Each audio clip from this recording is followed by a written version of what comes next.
outside, I look at some. Oh, one day we'll get that bit right.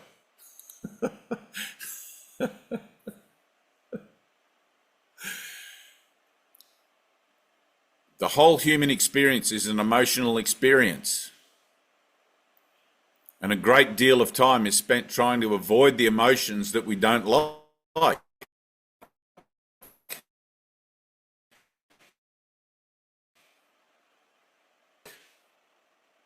So when you start to get to this, Donna,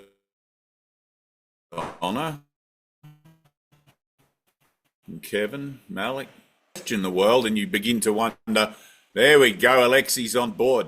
All right. And you start to wonder, I used to be a big fan, Alexi, of the guy that did that artwork. I can't, Roger something his name was. He started all that floating islands in the sky kind of fantasy stuff. Probably about the same time I started taking acid, I think. It's funny how the outside world and the inside world come together, to quote, what's his name? But you get to a point where you start questioning your reality. Why am I really here? I've got my car, I've got my house, I've got everything, and then now what? Now what am I going to do? And eventually what happens is you run out of things out in the world that, I've been to a few different countries, I've had some stuff go on, I've had some good and bad stuff, and I realised that the thing that I'm looking for, maybe it isn't out there. Maybe I'm looking for something else. Maybe I'm looking to understand myself better, right? And when you start to question, the world starts to give you other alternatives, right? And you start to look at your world, your life, etc. And you begin, however dimly, to realize what you're looking for is the truth of yourself. But that seems to be in the face of everything else. It seems to be in the face of the world that wants to dangle that shiny stuff. What about this? What about that? Like a new car would be nice, wouldn't it? And your next door neighbor buys a new car, and like all of a sudden, all that old energy of jealousy comes up, and keeping up with the Joneses or all that kind of thing. It's like, maybe I should get rid of my old Buick and buy a new Tesla or whatever people are buying these days. And, but you have emotions about it. It's the emotions that are the triggering actions, right? It's the emotions that are the triggering actions. When people say, oh, I'm triggered, they're saying, I feel something, right? But there's nothing wrong with feeling something. But the mind becomes conditioned. I like to feel this. I don't like to feel that. Tina's laughing. What's wrong with Teslas? They've been in the news a lot lately. Everybody loves them. I'm so alone here. So alone. You're not Oh separate. God. You're not I know separate. I keep this trying to maintain that belief. I need a miracle. Oh Jesus. Right. Well, luckily you're entitled to miracles. Right. So you go through this whole minefield of emotional stuff, and it's like, well, what am I going to do with all my emotions? Because the emotion that comes up when you start questioning the world becomes existential. I feel this anxiety. I feel this inner stirring. And the pressure's on, right? So ego looks for something else to be distracted by, which is why people turn to drugs, alcohol, social deviations, and all sorts of different things to make up a better idea of a sense of false self, a sense of who they think they are as the body, rather than to look within and find the true self, the divine self. And that can take on some pretty extreme parameters.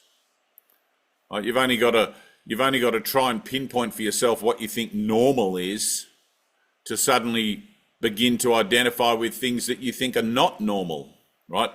Normal behavior defined in recovery is the ability to be able to manage your everyday life. Right? I can feed myself, I can pay my taxes, I can hold down a job, right? In recovery terms, that's normal. That's a normal, everyday, average kind of thing. And then you go from being either completely unable to do anything for yourself, or over managing everything and binding yourself up in this kind of hypotheses of feeling completely inadequate, and and you become a complete control freak. So in one way, you just sort of fall to pieces, can't control anything. And the other way is just like trying to manage everything. And the reason that occurs is because somewhere you're looking for perfection. Somewhere in your mind, you're looking for perfection because you're a being of perfection. You're a divine being and you know it somewhere, but you don't know it out there in the nitty-gritty of the world, and you never will. You might catch glimpses of being reminded out there through holy instants and things like that. But somewhere within inside you, in your consciousness, in your mind, is this whole memory waiting to be activated, this whole experience, call it a revelation or an epiphany or whatever, waiting to be activated, that is going to give you exactly what you want to the letter. But you've got this hitchhiker, and I like to call it a hitchhiker sometimes, this hitchhiker or this, what do you call it? Jesus calls him the uninvited guest, right? This thing, and we'll call it the ego, right? Whose job it is, right? Ego's not good or bad. It's just doing what you've programmed it to do. Whose job it is to keep you completely preoccupied with the external world, looking for your validation out in the external world. That's its job, right? Now, once you realize that you made it up, you gave it that job, you begin to reclaim your power. You cease to see yourself as a victim of your own thinking. You cease to see yourself as a victim of that voice in your head. And it's like a toddler, you know, chucking a tantrum. It's like if you just ignore the toddler and go into the next room or do something else, that toddler's like, hey, wait a minute, this isn't getting me any validation. And it doesn't know what to do, so it just kind of falls quiet.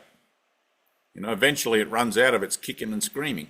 And that's basically what mind training is, right? So the mind training of A Course in Miracles is getting you to, one, not listen to that mindless drivel that goes on in your head 24/7, and two, getting you to focus on being still and listening for the voice for God.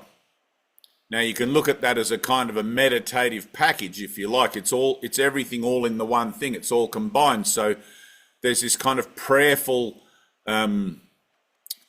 meditative state that you learn to perfect. And one of the ways you learn to perfect it is by realizing when you're missing the whole mark of it, right? When you're missing the mark and it's like, oh, hang on a minute, I'm all over the place here. I've got to bring myself back, not by adjusting to my pain, but like Tina said, by allowing myself to, or availing myself of the miracle. Hey, Andre. So, and you are entitled to miracles because you are a divine being. You are the Christ, along with everybody else. Right? All living things are what Christ is, not the physical nature of it, but the manifesting agency. Your body is either anticipated or remembered. It's not solid at all. All throughout the day, atoms and particles and molecules fly in and out of it. And if you put it under an electron microscope, any one of the atoms in your body, you discover that it's 95% or 99, whatever they've worked out, empty space. Right? It's basically light appearing as form. And I was reading this, I didn't get all the way through it because it got a bit scientific and I can only do so much science, but I was reading this thing about in the Netherlands, I think it was anyone read it? The scientists that have worked out how to freeze light. Like there's this whole thing where they can just stop the movement of lights now and examine it as a form. So light has now, so like they're recreating it in the laboratory, right? And it's like, well, that's basically what this is. I mean, all you really had to do was to take a good introspective look at things and you'd realize that this is light as form, but it seems to be animated, you know. So you have these emotions which you hate, right? Even the ones that you love, you hate them, right? I feel a certain way about a person. I feel a certain way about a situation or an event. And you can't stand any of it. but you persist with it because you can't remember what the alternative is. You persist with it, and so you break it up into better and worse. Well, out of all this stuff that I hate, right, and if you go right back to the fall or the original error or the original sin, whatever you want to call it, the fall from grace, the eviction out of the garden, any of that stuff, that's where the glitch took place. Right? Jesus tells you in the Course, well, separation isn't true because God is all things, so therefore it couldn't possibly ever have existed. But that doesn't help you when you find yourself in it. Right? So you face it and look at forgiveness from the idea of where it's needed, within the dream, within the framework of my human experience, because that's the only place I can make a change. And it brings you close enough that the love of God can lift you up, which is very much like the teachings of Krishna consciousness. God reaches down and pulls you up by your little ponytail. But the actual moment of separation didn't occur in the framework of the dream. It occurred before the world, before time, before space, which is why you can't find the thing that you're afflicted by or seem to be afflicted by when you look for the source of your existential anxiety. It's not in the framework of your experience here. So you have this fall from grace, let's say, and if you can imagine, and we'll talk about it in the multiplicity of each of us as being an individual real thing for a second, rather than one mind. Right? Liam, welcome. And so you have this experience of being separate, right? And I always think about it as like, imagine a hole in a fish bowl. Some of the fish get sucked out, right? So we've all been sucked out of eternity, let's say, as fish or whatever you want to imagine, into this abyss, into this incredible abyss, or the void. Hinduism talks about it as the void, and Buddhism has the what do they call it? They don't call it the void, the no mind. And so you find yourself in this sort of place. Now Jesus is telling you, well, you've got to go back through that place of no mind, or back through that void, because that's the doorway, that's the portal, that's where you got sucked out, that's where you go back in. The closest you can do to that in this world is to bring your mind to a state of revelation readiness, where you're kind of prepared for that occurrence. Right? Anyone who's ever had that occurrence and hasn't had the preparation ends up pretty much going crazy. They end up usually getting institutionalized or medicated or something, right? Which is why, Colin, it's good that you didn't disappear into the void on your couch that day. Right? Your mind training is not sufficient enough, but you begin to see what's possible. You begin to see that there's other things going on. And the reason that you're afraid of it is not because of the experience of being sucked out of your body or sucked into the void, but because your memory of the very first experience you had of separation from God was literally terrifying. Literally terrifying. Right? The separation or the fall from grace is literally all you'd ever known for all eternity prior to that was the perfect peace and love of God. That's it, unconditional love. All of a sudden, boom, shanker, what's going on? I don't know where I am, like a child lost in the supermarket. All they do is they stand there in the corner and scream. Right? They scream and they scream and they scream, or they cry and they cry, whatever. It's a total reaction. Right? Your experience of separation, where that was in the mind, is a total reaction to the experience itself. That's what you're afraid of. You're not afraid of God, you love God. Right? Jesus talks about it as the fear of God is the fourth obstacle to peace. Right? It's not actually true. You're afraid of the approach.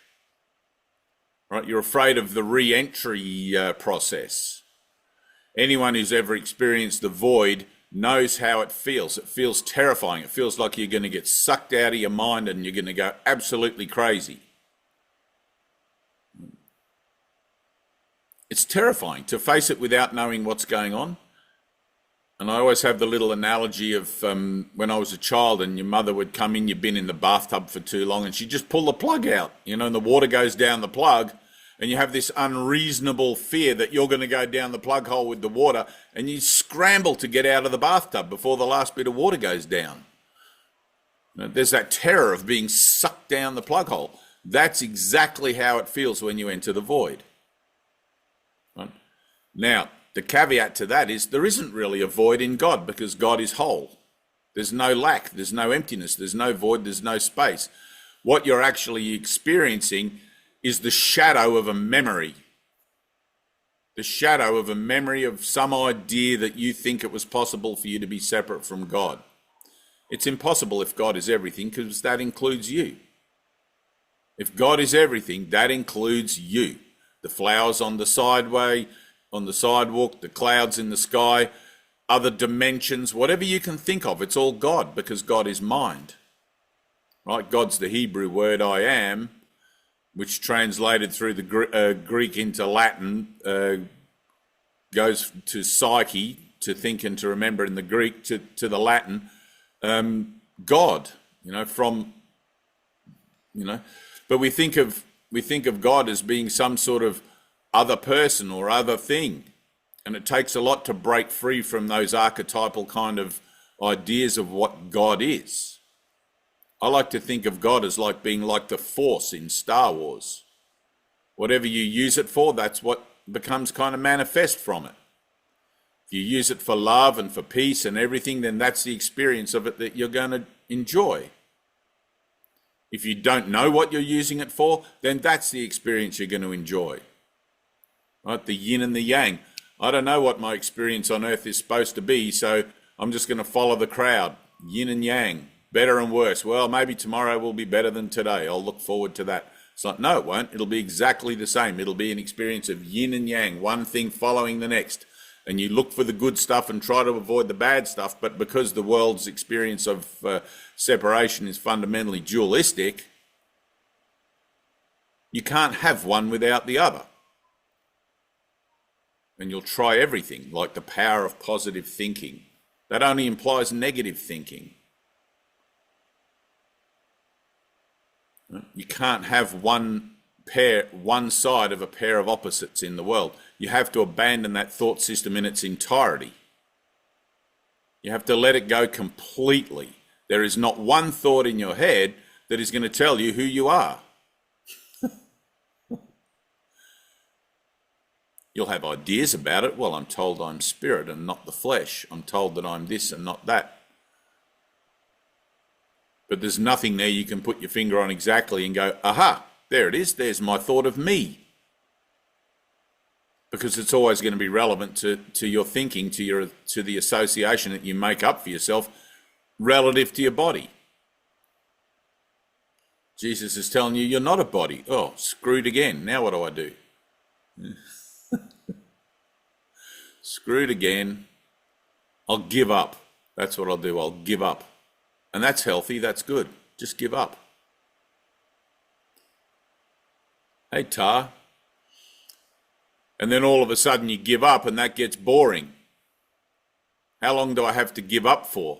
How long do I have to just stop trying to find myself for on my own terms?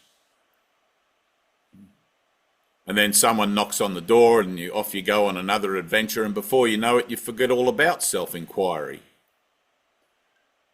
Jesus, in the Bible version of Jesus, he goes into the desert for 40 days and 40 nights and draws a circle. That's some intense fucking self-inquiry. That's just like totally, I wouldn't do that. I wouldn't last 3 days without water, food and whatever. I don't know, like you always wonder, did he really not have water and food? How did he manage? I mean, he's the Messiah. I met a lady once who was a breatharian. Reckon she hadn't eaten anything for 11 years. So maybe, I don't know, maybe. But it's like, where is it that I come down to my self-inquiry? Where do I hold myself accountable and just refuse to step out of that circle? Obviously, it's impossible. It's impossible. I've got to go to work. I've got to pay my bills. I can't just sit on a mountainside like some devoted lama and hope to achieve enlightenment. I live in a world that's completely antithetical to that kind of activity. Maybe in India, where people that live that kind of lifestyle are supported. People bring them food and they have devotees and things like that. So your whole life then has to become in a sense, this kind of living devotion. But because we compartmentalize things, this is my social life, this is my work life, and we split our lives up into these kind of relationships of things, and then we look for some space and some time in there in which to devote ourselves to our spiritual lives. I need to learn this book, this Course in Miracles. It's doing my head in. How am I ever going to learn this? I need to set aside some time to learn this. Right? Now, when you do the workbook lessons, it says, well, today, just for a minute or two in the morning and a minute or two at night, do this lesson. And you're like, oh, I can do that. That's not too bad. And then you get to the end of the workbook and it's like for a minimum of half an hour today, twice a day, like you're like, oh man, I've got a meeting on today and I've got to catch up with, before you know it, it's like the whole thing seems preposterous. You don't know how you can ever accomplish it, right? Which is why you're entitled to miracles. Now, Jesus says, I'm going to arrange time and space for you so you can do this course, right? But doing the course has to be your prime thing, right? Your relationship with God, your relationship with the divine has to be your prime thing. You can't fit it into a pigeonhole somewhere on the end of the day. I'm going to just give everything to Jesus, including my business meetings and my shopping adventures and my catching up with friends and my work and everything, and let him sort it out. Right? Now, what you'll find is that bit by bit, in this kind of slowly evolving way, you begin to have these opportunities within the frameworks of all those other relationships to apply the principles of the course. Okay, so my relationship with the business meeting, my relationship with the going to work and doing the shopping and catching up with friends, it's like I had a moment today in that relationship, and then maybe tomorrow I have a moment in this relationship with this person. You start to apply it, and you start to begin to realize that your whole life is one living relationship. It's only been that need to control it that kind of splits it up into this relationship and that relationship. It's actually one fluid relationship, and it flows from one moment and experience within the human framework to another, to another, to another, right? So all in essence that you're learning to do is to not put that barrier where one relationship seems to be more important or less important than another, or where one stops and another begins, because your whole life becomes purposeful. It's not about how much time and space you give to the working of your devotion in each individual relationship. It's about how much devotion you give to yourself in your one relationship.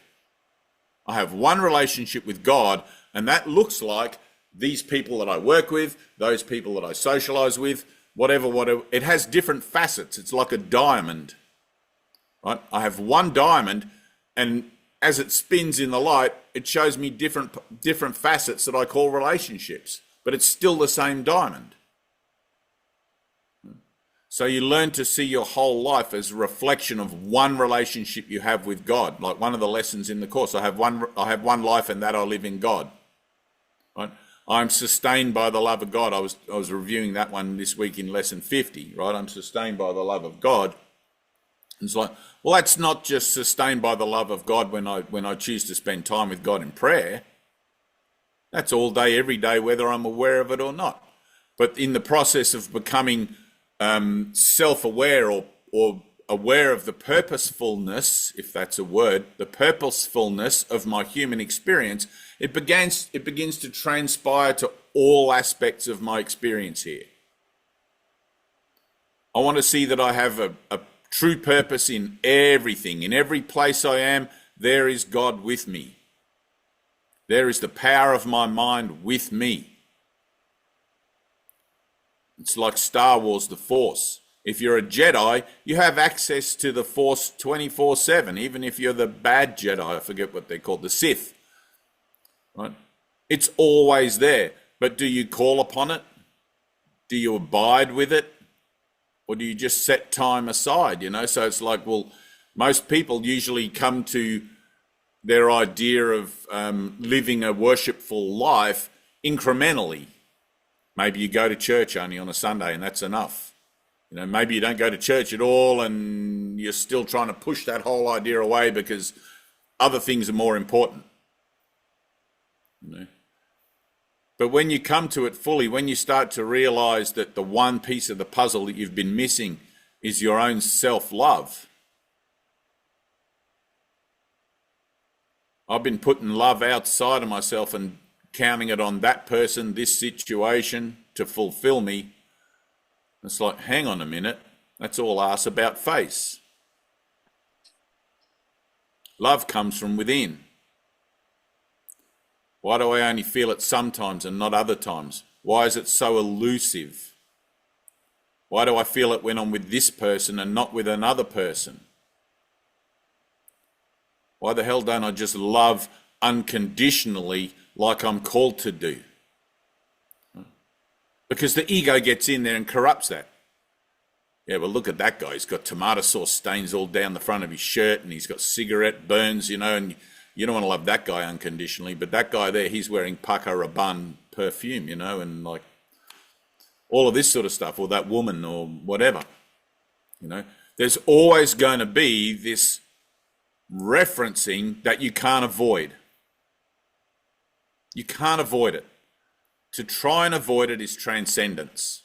To try and avoid it is to try and deny the nature of the human condition. Right? So when I say to you, don't waste your pain, I'm inviting you to let your pain in, to let the human experience affect you completely, but don't react to it. I feel this anxiety. Good. Now I'm just gonna allow myself to feel it, and I'm not going to try to decide what to do about it. I'm going to leave that to God. I'm going to leave that to Jesus. I'm going to leave that to the Holy Spirit. I feel a certain way. Normally I would adjust. I would adjust to my pain. I'd go out of the house. I'd go shopping. I'd buy myself something, or I'd go and talk to my friends, or I'd go to the pub and get loaded or whatever.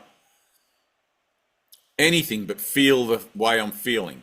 But literally the way you're feeling is an echo of the call to awaken.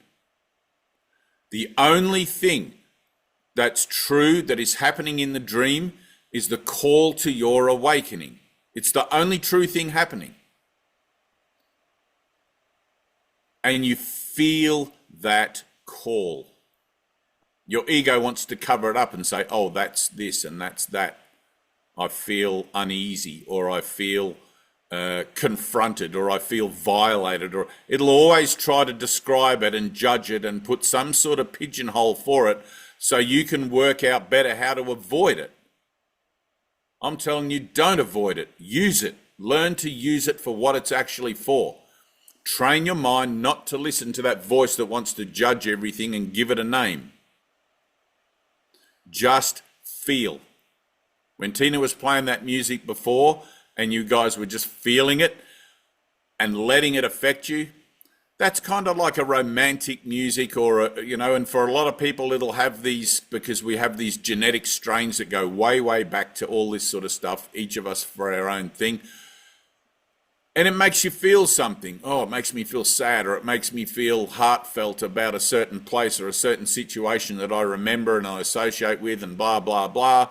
And it's like, forget all of that. That's just the story of who you think you are in the world. Just feel. Right? In a second, Tina's going to put on that again. The second one, Tina, not the last Amiano one, the one just before that. Right?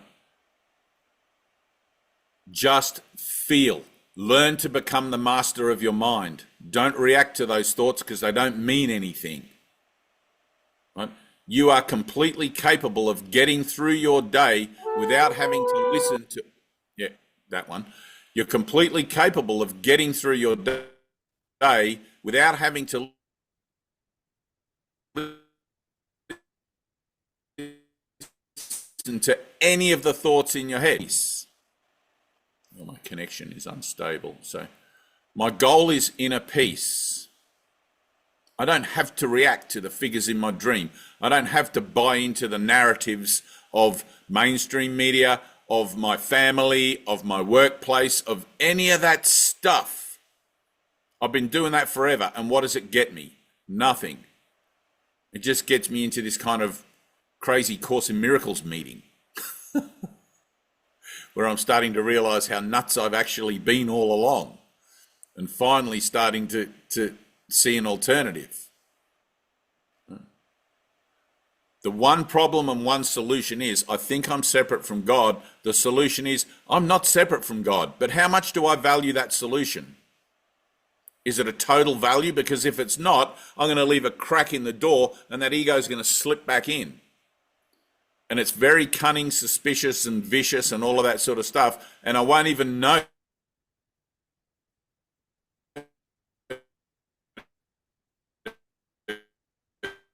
It's my first little judgment about, right? In the early days of your mind training, learning to lay aside judgment, or better, learning to use judgment to reflect your holiness and the holiness of all living things, it's kind of a weak premise, because the mind is overloaded with thinking that judgment gets you something. I'm judging this is bad and therefore this is good, and this will protect me. This will keep me safe in a world that seems to be inconsistent, always changing, and where I don't seem to find any damn hope of being able to find peace again or ever. Right? It's because you can't find peace in the world. It's within you. When you find it within you and value it within you as a total value, you will begin to carry it with you into your relationships, into your world, and it will begin to affect everyone and everything around you. Because that's what it does. Just as the same way as if you were really angry and you went out in your world, that anger would begin to affect everyone and everything around you, because everyone can tell when you're angry. It makes them want to avoid you. People can tell when you're peaceful and loving, and it makes them enjoy your company. It's like, wow, what's happened to that guy or that girl? You know, look, something's changed there, and there's a whole shift goes on, right? But it doesn't change by transcending it or running away from it, right? You don't deal with your emotions by pushing them down. That's what denial is. You got to face them, and you have the power to face them because you're the one that gave them all the power to make them up in the first place. It's kind of funny when you can see it. It's like, oh shit, I'm doing this to myself. I'm choosing these emotions. I'm choosing to feel a certain way about a certain situation, and nobody told me to do that. Maybe on Sesame Street, you know, like when you're a kid, one of these things is not like the other, and you learn to judge. It's like, ooh, that thing's not like those other things. And then judgment starts, you know, right from when you're a little tiny child, completely innocent. The world will teach you how to judge. And you'll value it because you don't have another reference point that you can learn to value in a way that offers you something different. There's this kind of memory wipe. You're born into the world and you don't know why you're here or what it's about. You don't know how you really got here. People tell you stories about stuff. At the end of the day, you realize none of those stories really helped me at all. Adam and Eve. What a load of rubbish. What the hell? Adam and Eve. Like, what am I going to do with that? How does that help me now? Right. But the principle of Adam and Eve, for example, isn't to help you now. It's to get you to realize the situation you're in. The help comes when 7 sons of 7 sons have 7 more sons, or whatever it is, the lineage to Jesus, who finally introduces forgiveness into the eye for an eye thought system of the human condition and begins the process of the reversal of consciousness. All of a sudden, retribution and revenge goes out the window, and Jesus says, why don't you just try this forgiveness? And you're like, what are you talking about, Jesus? What do you mean forgiveness? Why don't you forgive yourself for the world you think you see and have an experience of something other than the world, and then you'll have a new waypoint. Then you'll have a new reference point through which to see the nature of your relationships and make them purposeful. If your relationships are not purposeful to you, you're just going to trample all over them like you always do. They're going to collapse, and you're going to try to save them and salvage them and fix them, fix other people. If that person just behaved a bit differently, I'd be happier. Therese knows that one. She's good at that. Eventually, you just build yourself an igloo on the South Pole and you just don't come outside ever again. Yeah. So facing your emotions, facing your emotional state, your false state, is what we call transforming, rather than transcending. If you're a good Buddhist, I'm very sorry, but it doesn't work. Right? That's old technology, and if you can see that the awakening proceeds logically through time and space and keeps up with you, consciousness has moved on a lot since the Vedas and the Gitas and the book of whatever it is. But anyway, even past the Bible, I would even drop the Bible in that same bucket. I love the New Testament. I love the Sermon on the Mount. But given the advent of A Course in Miracles, which is what I can't find anything more advanced, as in more applicable in this day and age. So I'm just going to stick with that. I'm just going to stick with that. And the reason that I stick with it is because in the application of it and in doing those lessons, I can see that what it's saying the lessons are for actually occurs in me. If I forgive, I do feel better. If I confront my lack of forgiveness, if I confront my grievances and confront my fears and be willing to go through them and beyond them, I do feel better. I feel incredible, in fact. I feel kind of stupid because why didn't I realize this before? But at least I'm realizing it now.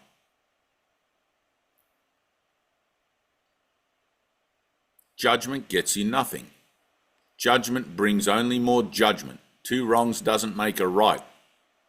That whole judgmental thought system of yin and yang, better and worse, mine and yours, let it go. It's not going to ever bring you anything. Doesn't matter how good you think it gets. You can have all the money in the world and all the popularity and everything, still be empty inside.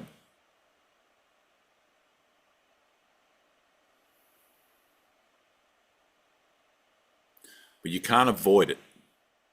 You've made it up for yourself, so you've got to unmake it for yourself. This is an unlearning as much as it is a remembering. The first half of the workbook of the course is about unlearning the thought system that you've made up for yourself, the one that you believe in now, where you think you're a body. You think everybody else is a body. And the second half of the workbook is about reinstating that awareness within yourself that, hang on a minute, I'm a celestial being, I'm a divine being of light, I am spirit. This body is just my vessel, just my vehicle. It just does what I, the mind, tell it to do. But if I, the mind, has no purpose, if I, the mind, is purposeless in the world, just making it up as I go along like everybody else, then what am I really telling it to do? Just follow the crowd. Don't create waves. Don't upset the status quo. Just keep going the best you can until finally you see that 6-foot hole in that pine box with your name on it, and you'll be glad to get in there and go to sleep forever.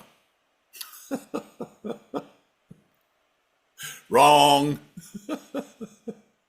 You just pop up again in time and space in another random location to do this whole thing again because a lesson repeats until it's learned.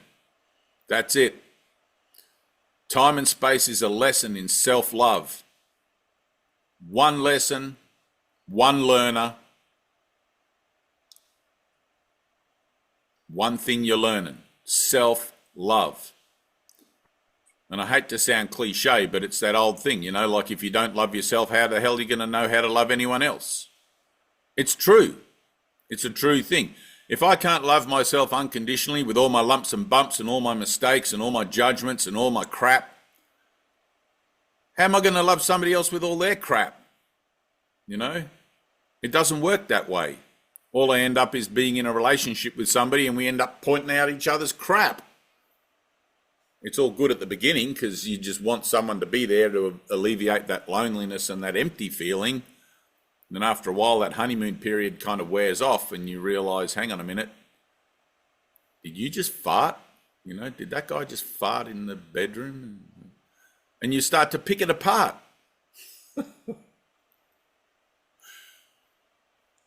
It's true. I was in somebody's house the other day, right? I went for, we just had this cyclone, which is, I didn't fart, Tina. I was in someone's house and there was like 3 of us in the house and the 2 girls were out on the balcony looking out over the street.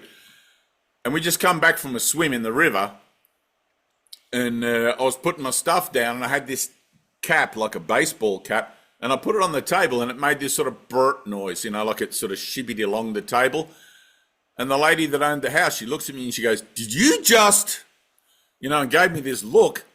And it took me a second, right? It took me a second to like, what? And, you know, which is pretty unusual for me because I don't have social manners like that. If I need to fart, I'll fart, you know, like I don't have that sort of concerns. I'm disgusting according to some people. Don't invite me if you want to impress people. But you've got to go through the whole process of your humanity. You've got to look at your humanity for what it is. It's awkward. It's freaking awkward. And you know the worst part about when it gets really awkward is when you get to like mature age and you think you got it all together. That's the most awkward bit. That's when you judge yourself the most for realizing how full of shit you are. Oh man, I thought I had it together by now. When you're a kid, it's like, hey, I'm just a kid, give me a break, you know? But there's this kind of like expectancy of the status quo that by the time you're like 30 or 40 for guys, you know, whatever it is, that you should have some sense of maturity and some sense of decorum and essence about you that allows you to fit into society in a kind of a civilized way or a normal way. It's all rubbish. It's all rubbish. There are no rules. Did anybody give you guys a handbook of the rules of being human when you were born? Did anyone say, here, this is the guide, like stick to it? Nothing. You know, half the education I got in school when I was a kid, now it's out the window. They don't believe in it anymore, right? On a social level, on an academic level, on all these things. And it's like I look at everything I went through, all my years and years of learning, paying attention, studying and doing homework and stupid stuff, and now half of it's not even relevant. They still do Pythagoras though. I've never used Pythagoras for anything, but they still do it. It's completely ridiculous. Time and space is completely ridiculous. There's no rules. You can tell any little kid, 5-year-old, should I go rob a store or should I give to poor people? And they'll tell you which is the right one to do because intrinsically they know what's good and evil. They know what's the difference of comes from their heart and comes from their mind. They don't have to be told. They don't need to be educated. They just need to be loved. Just need to be loved. That's it. The one need that you have in this world is to love and be loved. To love others is to love yourself. To love yourself is to love the whole. When you know true love within yourself, when you know unconditional love within yourself, you will know that for everybody. And if you think there's an exception to the rule, that's where you apply forgiveness. Thank you, brother, for playing that part for me. Thank you, brother, for bringing me to this point. Thank you for showing me my own arrogance, my own ignorance. It's not in someone else.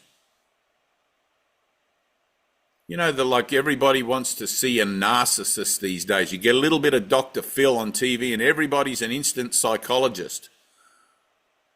Oh, that person's a narcissist.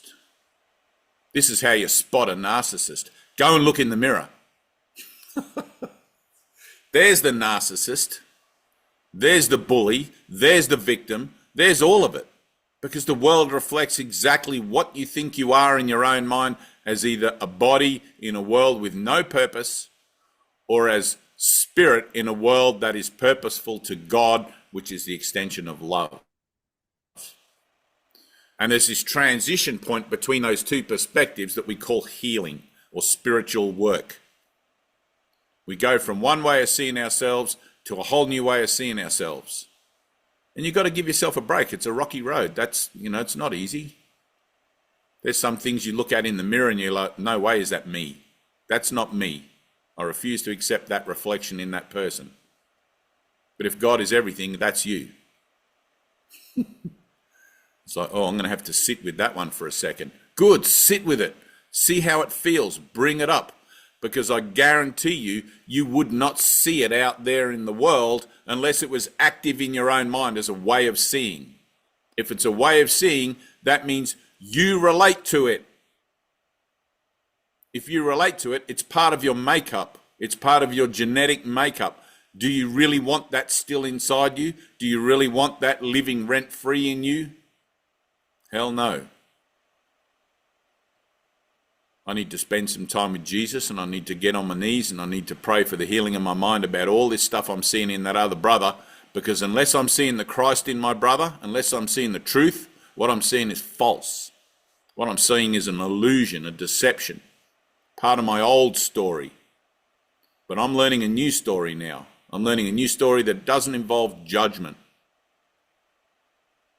I'm learning a new story that allows me to look beyond all stories and see the truth, to see the Christ in all living things. Little flowers growing in the sidewalk, elephants, the ocean, everything is holy. It's like Bob Marley, one love. It's just one love, but you got to live it to see it. You got to be Bob Marley mind. You got to be Mohandas Gandhi mind. You got to be Jesus mind, Buddha mind, Christ mind. And that's a transition. That's a process. Give yourself a break. It's not easy. You got to start somewhere with the little things right in front. And then as you pick it up, as you go along, it gets easier and you start to go, this isn't so bad. And then you get a big one. At the beginning, though, it's always obvious. It's like, look how much I've been judging everyone and everything. And you kind of want to lay down on yourself about that and sit in your own shade, and it's like, I don't want to do that either. That's not helpful. You got to be willing to kick yourself in your own pants and get up and walk with Jesus again and again and again. It doesn't do any good to have self-pity, guilt. That's the exact opposite of what is going to do you good. If you got it in there, though, deal with it. This situation I feel guilty about. This situation I feel good about, whatever. They're both the same, the yin and the yang.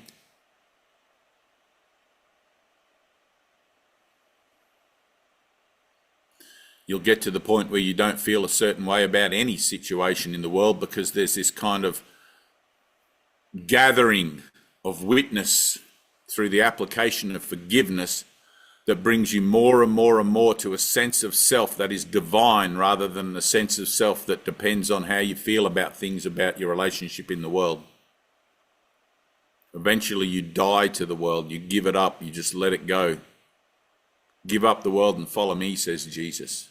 Where I'm going, that's where you're going too. Where I'm headed, that's where you're headed. But you got to do the work. You got to do the work. Forgiveness is the work. I'm willing to accept God's forgiveness in the idea that I think anything needs forgiving. Technically, there's nothing to forgive. But it's hard to recognize that, and it's hard to apply that in the moments where all these grievances and judgments and aggro seems to rise up inside you. I really wish I could forgive this Jesus and bring my mind back to the realization that there's nothing to forgive.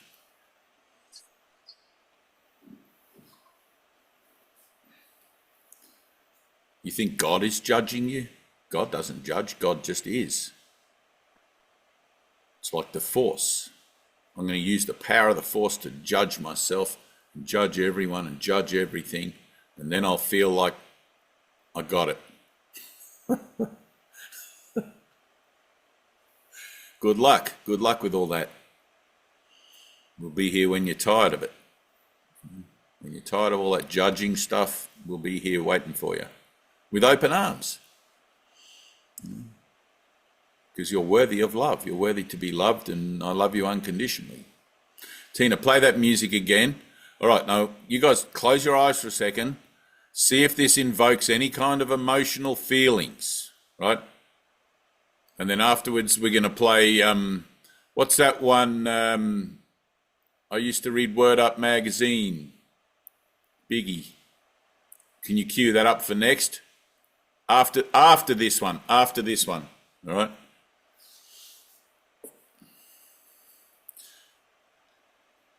Now I want you to feel. Try to get into your emotions. Try to feel it, especially you, Carrie. This is going to be good.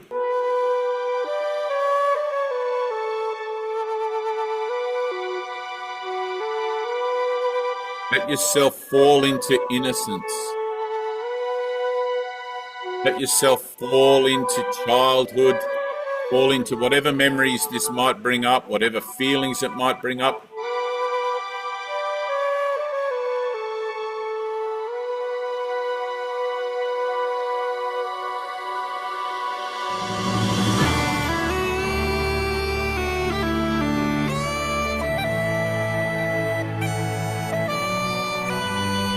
Eyes, take a few deep breaths.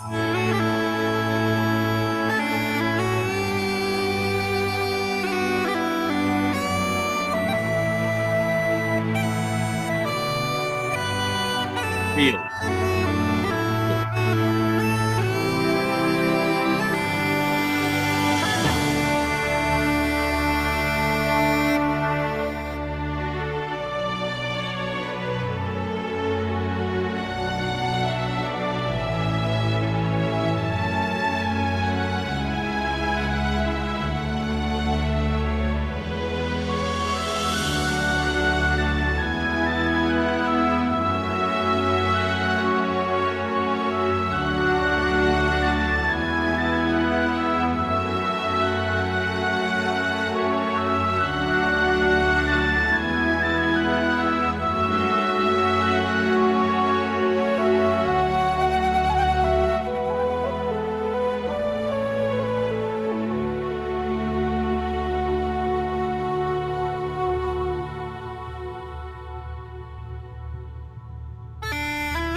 Let yourself feel it.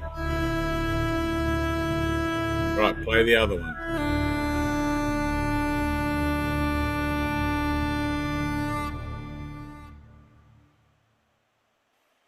Keep your eyes closed.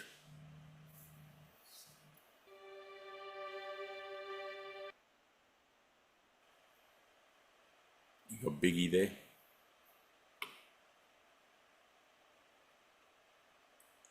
Stay in how that feels.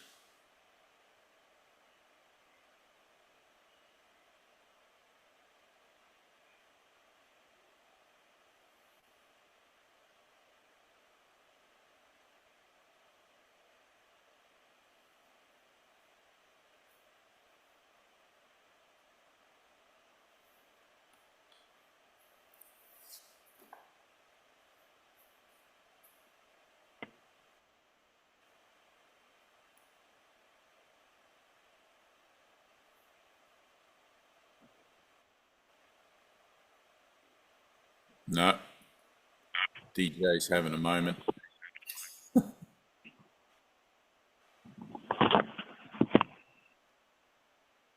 This is time and space. There's always glitches in time and space because it's symbolic of the glitch.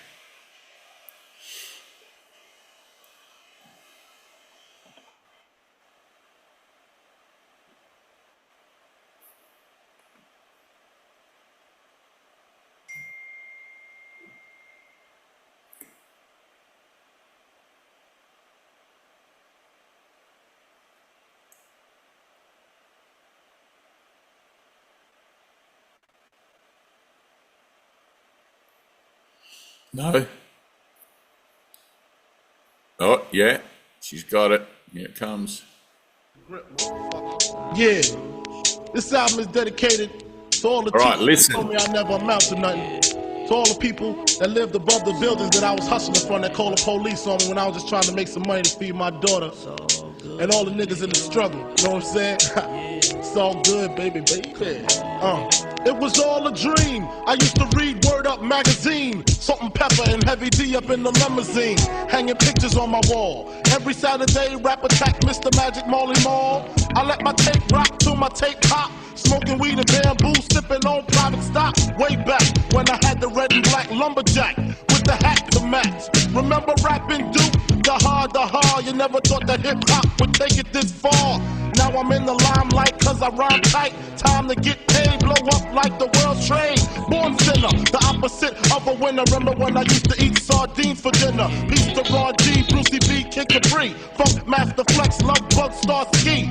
I'm blowing up like you thought I would. Call a crib, same number, same hood. It's all good. And if you don't know, now you know, nigga. Ooh, nigga. All right. Ready?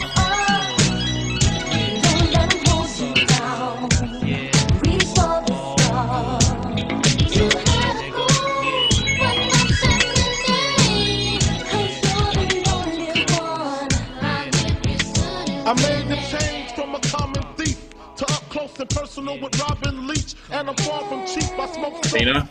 all day. Thank you. All right, so those two tracks, they're identical.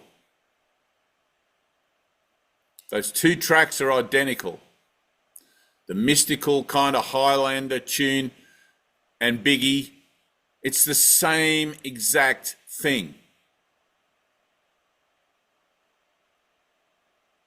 It's God appearing as this and appearing as that. In my own mind, I make up this is different from that. And my mood swings accordingly to preferences of, oh, I like this one more than I like that one, or this one's more my thing more than that one. Right? That plays out in every relationship you have in the world. And you can't avoid it. When your life becomes truly purposeful, you realize wherever you are, everything is an excuse and a reason for joy. Whether it's Biggie Smalls or whether it's bagpipes. Because you take yourself into every situation that you find yourself. Which is the self you are going to take? The judgmental self or the self that is just in love with life? Just living life.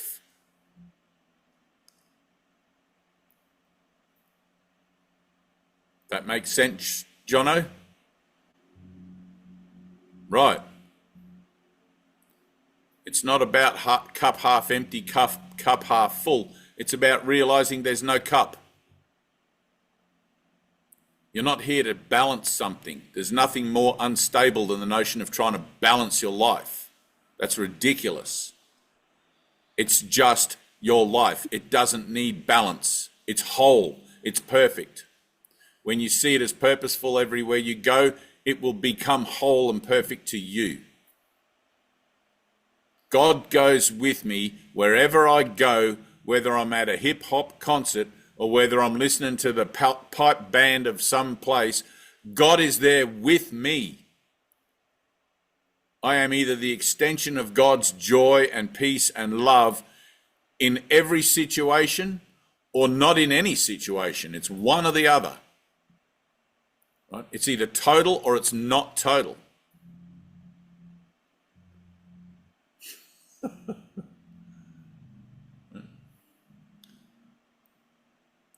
I used to have preferences. I used to like Pink Floyd. Pink Floyd was my jam.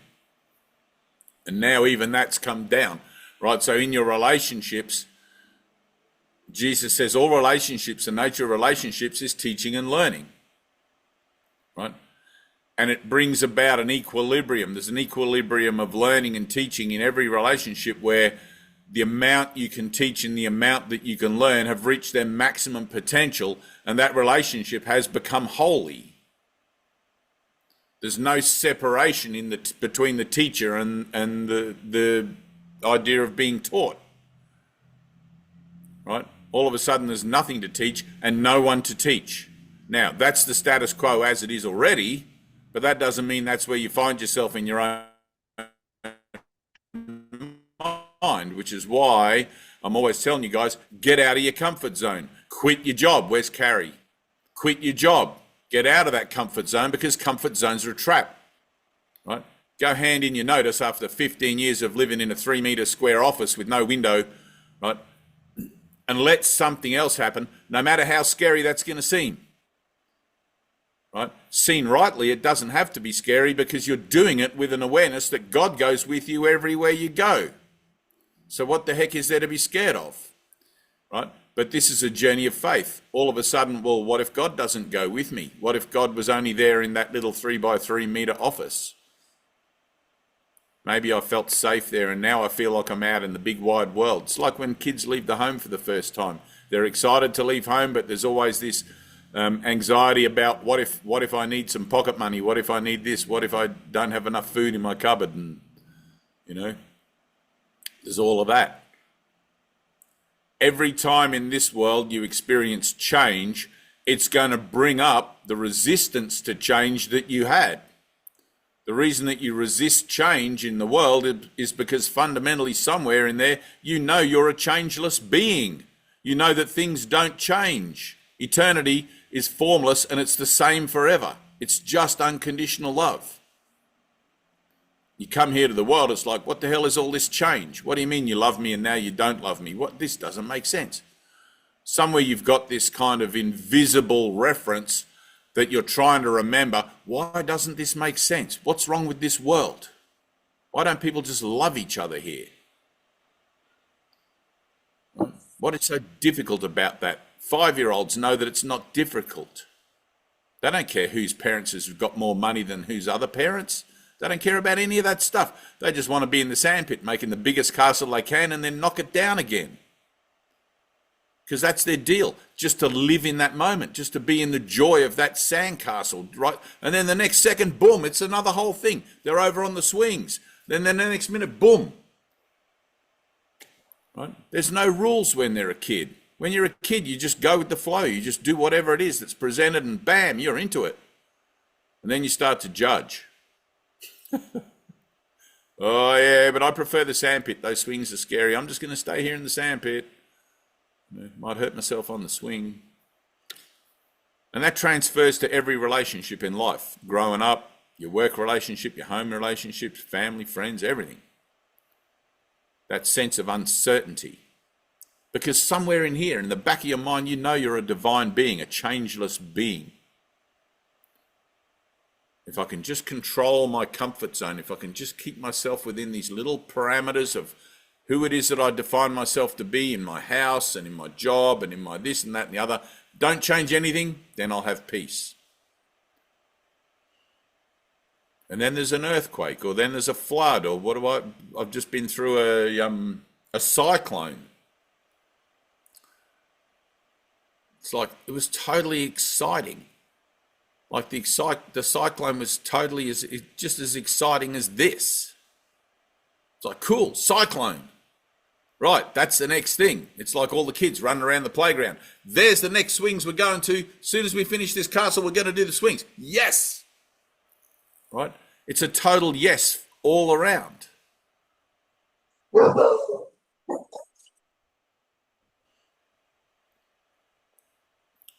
There's a whole bunch of people out there that were attempting to convince me that the cyclone coming was a bad thing, and we had to sort of be feeling a certain way about it, as if everything's going to be lost. It's like, thank God, let everything be lost. If anything here can be lost, just let it be done, like, what the hell? What am I hanging on to? If my house blows away, if I get flooded, so be it. So what? God still goes with me wherever I go, to the homeless shelter or to the whatever the next thing in the playground is. And it is a playground. Life, the universe, and everything is a playground. If you're not playing, you're not actually in your body. Everything should be joyous. Everything should be like, You know? Then you begin to see that even the things that make you miserable or the things that bring you down, it's like, wow, look at me being miserable. Wow, what an experience I'm having. Right? There's nothing where God doesn't go with you. Wow, look at this. I feel shit. I feel terrible. You can't have that experience in eternity of feeling terrible. It's just unconditional love there. Look at me. I feel jealous. Somebody's got a better car next door. They bought a new car. How dare they? Now I feel a certain... Wow, look at me feeling a certain way about that. Wow. You step back. You observe. It's like, all right, there's another thing. But until you forgive, you're not going to see it that way. You're going to feel like you got to defend your perception. You got to defend the way you see things. Then you become the victim. That person buying that new car, they park it next to my old car. Now I feel bad. I'm a victim of that person's new car. How dare they do something so violent to me? It's like, it's crazy.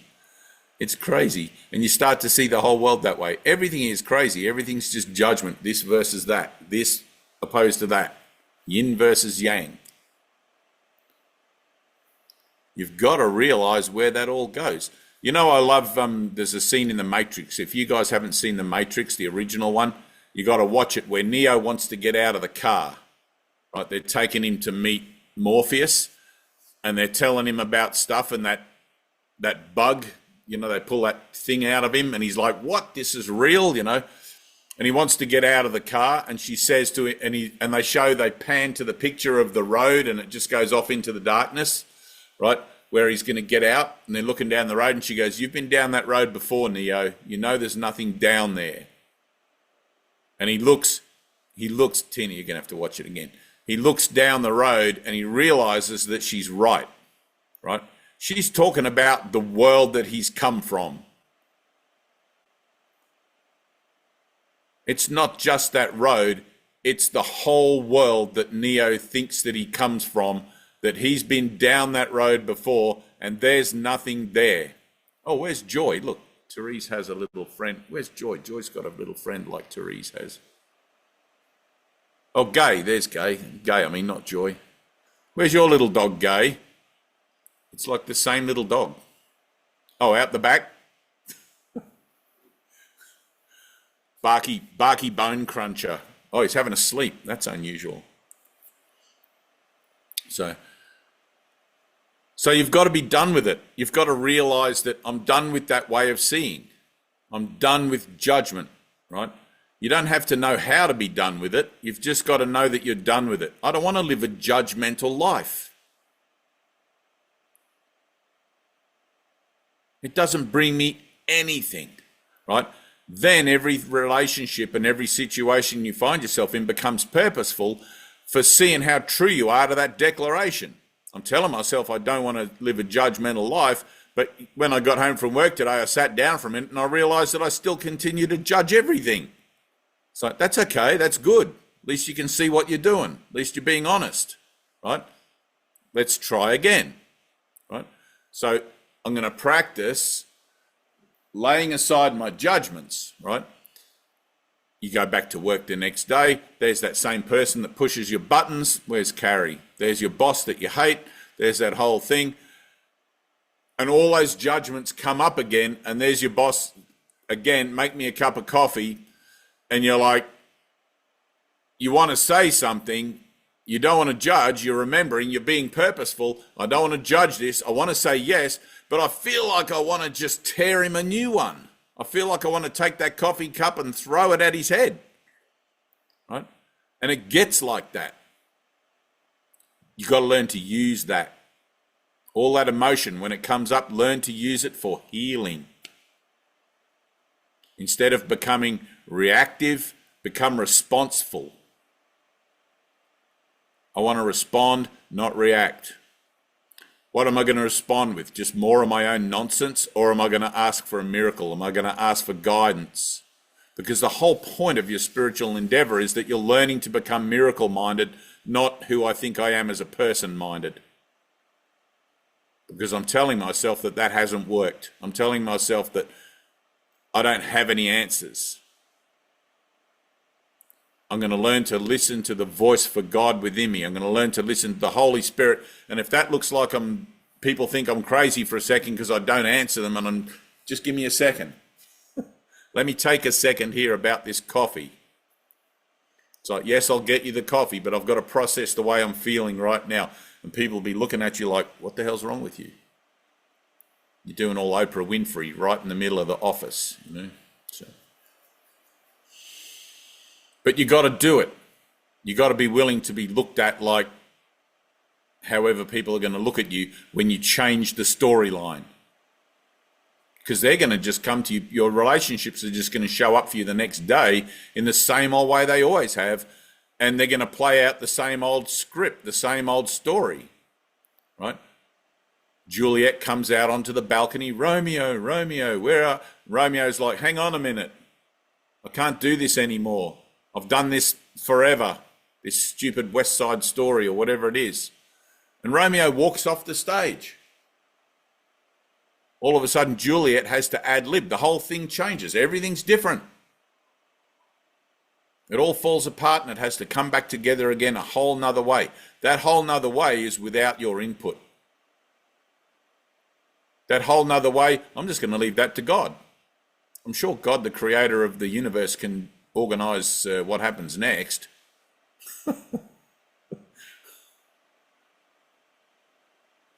If that involves me, it involves me. If it doesn't, it doesn't. There are no rules. Somebody walks down the street, hey, this is a great day, isn't it? Isn't the weather lovely? You don't have to answer them. They're figures in your dream. That's a relationship you're having with God that you're telling yourself, I'm done with that old relationship. I don't want that meaningless, nothing, empty, doesn't make me feel completely overjoyed and happy. I don't want any of that anymore. All of my relationships, I want them to be purposeful. I want them to make me feel like I'm in love with the universe all the time and the universe is in love with me. And that's not going to happen talking about the weather. I mean, it might, but generally it won't. Maybe if you're trying to get a job as a weather forecaster or something, you know. Even then, familiarity breeds contempt. So it's up to you. Your salvation is up to you.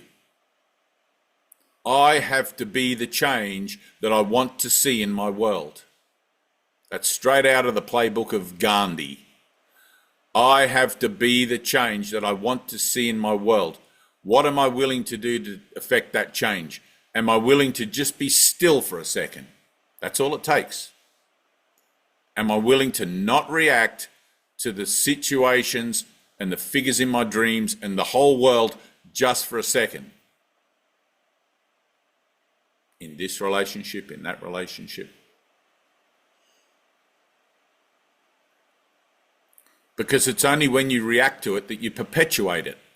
When you react to it, it's business as usual. Thank you. Don't rock the boat. Don't be too radical here. We're all just normal. It's like, holy shit, Jesus came to turn father against son and mother against daughter and all of that, you know. He came to tip all the apples out of the cart. This is not your home. This world is not your home. Where I'm going, you're going to come too. What's wrong with this place, Jesus? All right, we'll stay behind. Stay here. Have another lifetime. Maybe it takes that. Maybe you have to go through this another 5 times before finally you realize that love is all you really want.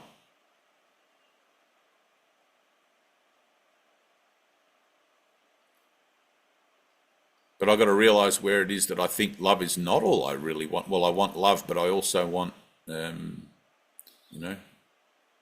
want this particular thing or that particular situation. It's like the merchant. Jesus passed the merchant on the road, give up the world and follow me. Yes, Lord, let me just go and sell my goods in the marketplace. No. Sorry, too late. The kingdom of heaven waits for no man. It's here and now. It's here and now. This is where my love is, here and now. Andre's got it. Andre's totally just the love. He's the man. Look at that. There it is, just shining out. I don't know how anybody could look on the face of Andre and not suddenly be reminded of truth. I'm not surprised, Andre, that your church asked you to be the minister. You know, I'm not. You don't even have to say anything, bro. If you knew the radiance that you have, it's just divine.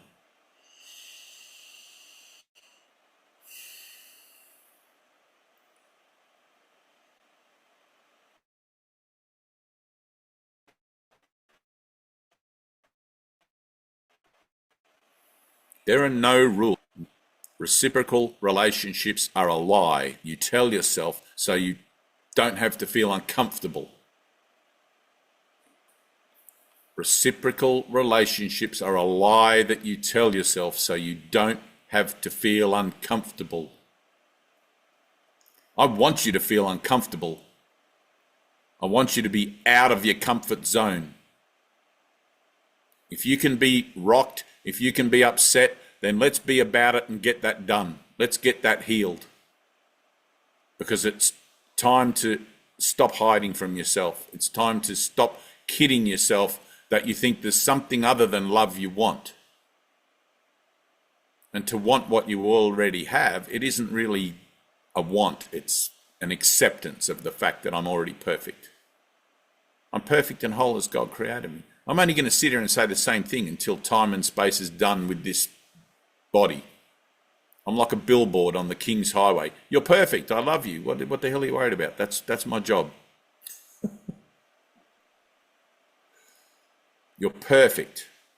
Don't worry about your body. Live from the Spirit and the healing will flow. Don't worry about your body. Live from the Spirit. You won't need that body. It'll keep up with you until it comes time for you to naturally lay it down in the journey of your soul, and you can move on to the next experience in the idea of my Father's house has many mansions, whatever is next for you. It's not like you fall out of eternity, plop, here I am in the world, and then boop, back into eternity. This is crazy how big it is. It's crazy how expansive the idea of life is, and all of the particular aspects of life that seem to come along once you begin to experience things outside of your physical shell. The whole point of the Course in Miracles is to get you to have an experience, to bring you to a point of revelation readiness where through prayer of the heart for the healing of the mind that believes it is separate from God, something else happens by the grace of God that has nothing to do with you, that shows you some element, some aspect of your truth that you can actually understand and integrate without it sending you completely bonkers or more bonkers. You guys need to ask for an experience. Kevin, ask for an experience. Jono, ask for an experience. Deb, ask for an experience. If you're in one of these little windows with a name tag attached, ask for an experience. Ask for everything. Meg, you ask for an experience. You are worthy. You are ready. It's like, Jesus, I want to remember. I want to know what I am. I want to know what spirit is. I want to be part of something that helps the greater good, not drags its feet. You're a powerful being, each of you. Each of you is symbolic of what that power is in a reduced dark light fashion, but then that, we deal with it as we find it and we work with what we got. But it's like, you got to be willing to step up and declare yourself. You got to be like, yeah, fuck this. I am divine. I am a child of the light. What's that Nelson Mandela speech? Your playing small does not help the world. Right? Anna's going to find that and she's going to read it for us. Find that for me, Anna, will you? When I was like 15 years old, or like I was young, I remember reading this speech by Nelson Mandela, and it fucking collapsed me. It totally collapsed me. My life could not go on the same way after reading this. I realized that there was truth in it, and it was the first time, I think, in my life that I'd read something where somebody spoke something that reflected the truth to me. I didn't know how to put it into practice. I didn't know how to make it my own truth. But I knew that that guy, Mandela, I knew that he had truth. I knew he was speaking the truth. I knew those words, he knew something, or he remembered something about himself that I was desperate to know about myself. Desperate. Francois, be desperate for that. Self-love, that's what it's about. Do your lessons, read your book, right? The experience comes along when it comes along, but you got to ask for it. You got to be asking for that experience and doing the work to bring it about. I know it seems like it's two separate things, but it's the one thing really. I'm learning to become miracle-minded so that it brings me to a state of revelation readiness. Get out of your comfort zone. Get out of whatever it is that's familiar and go have an adventure in faith. Push those limits. Let yourself fall down into the hole. Let yourself fall off the mountainside, whatever it is. Look at St. Francis. St. Francis of Assisi. He was given everything. Take over the family business. We're wealthy merchant. No, thank you. He chucked it all out the window. Walked out of the village naked. No clothes on at all. Just walked out naked. I'm starting my life all over again from scratch because none of this makes sense to me. That's it. He started from scratch. I mean, that might seem extreme, but it's like whatever it takes, it takes. For most of us, it's like, all right, let me do these workbook lessons. Let's see what that looks like to start again, to be reborn. You got that there, Anna? Where is she? Let's have it. Read this. If this doesn't, like, far out, man. When you were saying what to read, me and Carrie were declaring ourselves, so I didn't hear you. Right. Oh, you didn't hear me? Nelson Mandela, inaugural speech. Oh, I'll have to look that up. Hold on a second. Look it up. Or if anyone else has it at hand, let's have it. Imagine if, when you hear this, it's like, imagine if every politician had an inaugural speech like this.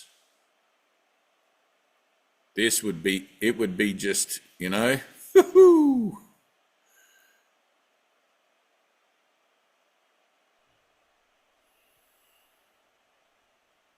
I got it. Go for it. Our deepest fear is not that we are inadequate. Our deepest fear is that we are powerful beyond measure.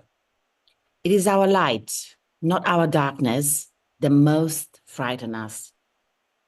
We ask ourselves, who am I to be brilliant, gorgeous, talented, and fabulous? Actually, who are you not to be? You are a child of God. Your playing small doesn't serve the world. There is nothing enlightened about shrinking so that other people won't feel insecure around you. You were born to make manifest the glory of God that is within us. It's not just in some of us, it's in everyone. All of us. Keep reading. And as we let our own light shine, we consciously give other people permission to do the same. As we are liberated from our own fear, our presence automatically liberates others. Yes. Oh,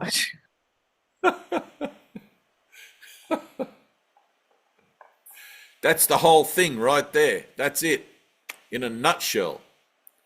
As you are liberated from your own fears, your presence automatically liberates others. Your very presence. But you've got to refuse to buy into the drama of fear-mongering. You've got to refuse all that stuff. It's like it's an absolute rock-solid declaration that no, I'm choosing again. I'm choosing for God. I'm choosing for love, not based on my ideas of what I think love is, but choosing for love as in, I'm going to allow this empty space here. I'm not going to react to this situation. I'm not going to perpetuate the problem. I'm going to be the solution and allow that solution to come through me. And the forum that you're given to do that is in your own relationships. Born again in every relationship, brand new. I remember that after in 1997, I had this revelatory experience of being back in eternity. And I remember about 3 months after that, I couldn't talk to anyone for about 3 or 4 months. I was completely screwed. But I remember I had to come back to my parents. We're at this house here and tell my parents what had happened, because I knew it was the decent thing to do to let them know that my life was not going to be the same as it was, and that they couldn't expect me to continue to be the same kind of person. And I didn't know how to present that, because I knew I had to enter into this period of intense mind training to hold myself accountable to the experience I'd just had. Right? You go face to face with God and then you come back to the world. It's like things are not the same. Things are not the same. You can't be the same person anymore because you know the truth. You know the truth of everyone and everything. And I remember my mother's response was pretty much like, "Oh, that's nice, dear." Like she just couldn't hear it. She couldn't hear, like I was trying to explain, you know. It lifts you out of the temporal order. The experience of revelation lifts you out of the temporal order completely, and it makes sense of this whole world as being a dream, being an illusion, being nothing, and it makes sense of your reality as being eternal and perfect. It explains why this is not, well, it's perfect in its imperfection, but it explains why you won't find perfection here. This is symbolic of the idea of the fall from grace, the separation, the expulsion from the Garden of Eden. In the Garden of Eden, everything is provided for, everything's perfect, there's no lack, no want, no nothing. The world is the opposite of that. Get out of the garden, go find your own thing if you don't want what I've given you. Right? Jesus says it's like, well, this whole experience is because you want to be God and you want God to be the creation rather than the other way around. I'm God's son. Right? And it took me a long time to realize that. Even in the revelation, it's like, holy shit, I am the extension of God, not God. I am the creation of God, not God. I'm one with God as that creation. There's no separation in it. Like you can't define any kind of separation between the Father and the Son. It's one thing. But it's like the sun in the sky and the rays that come out from the sun. You're more akin to the rays. You know, when Jesus talks about it in the Course, he says one of a lesser order stands before one of a higher order. And when I had the experience of seeing the great rays, I was aware that imagine all of us that have taken form as being beings of light. We're all joined, we're all one. Nick Bro work phone P. But we're part of this incredible chain of creation. We're part of this incredible extension that goes out forever and ever and ever and never stops of what creation is as the love that comes from God. Literally, I am the kingdom of heaven along with you. Just the same as in the world, your children are your world to you. Your children are your kingdom to you. We are the kingdom of heaven to God. But we are also being of God, we are God. Like you can't really, there's no words to talk about it. You can't really put it into words, and any attempt to put it into words kind of splits it up and defines it, which is the opposite of what the experience is. But you kind of can allude to it. You can sort of point in the general direction that, oh, you need to become revelation ready. This is going to happen to you, whether you're ready for it or not. And because we're now living in the resurrection, we're living in 2,000 years post Jesus Christ, resurrecting from the dead, that whole symbol that has been entered into the consciousness, which is now prevalent, whether you're aware of it or not, whether you believe in it or not, it doesn't matter. It's there. Some guy rose from the dead. What? No one ever rises from the dead. How? I don't know if I believe that. That's why you have to have an experience. Life is not what you think it is. Life is not what you think it is. This human experience, this body experience, this world experience, it's just a pinprick in a vast night sky of stars that goes on forever and ever and ever. It's the tiniest, most even in scientific terms, if you got in a rocket ship and flew away from the Earth, by the time you get to Saturn or whatever it is, you can't even see the Earth. It's so insignificant. It's so small. It's so nothing. Right? Time and space is the same thing. What's 130 billion years since the Big Bang in all of eternity? It's nothing. It's like, what's a trillion years? It's nothing. Not in eternity. You wouldn't even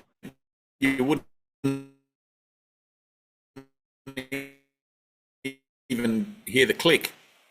Within slow time, it seems to be awful at times and not quite so awful at other times.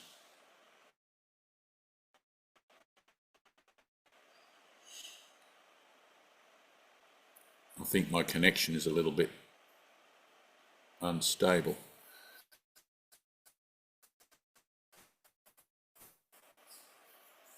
That collapsing time, right? It collapses the time that it takes me to learn the lesson of my human experience, so that instead of taking 10,000 years because a lesson repeated the next after the next after the next, for me to finally catch on and realize that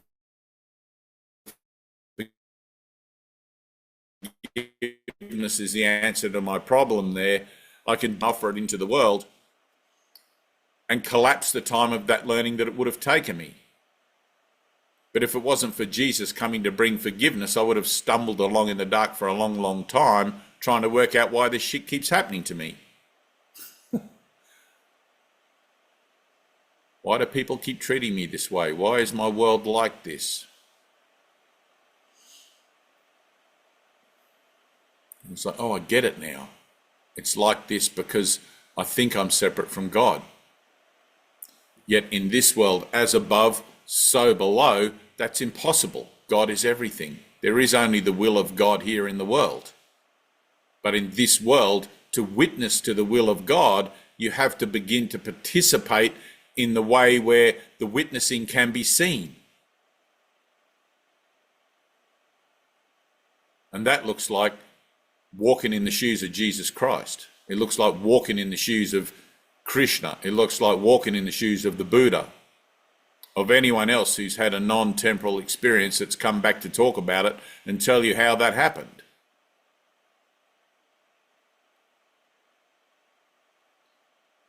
Because until you're willing to take a few steps in somebody else's shoes, you're not going to learn what their life's about. You're not going to learn how it is that your life is relative to that life also, which is why we read books, any books.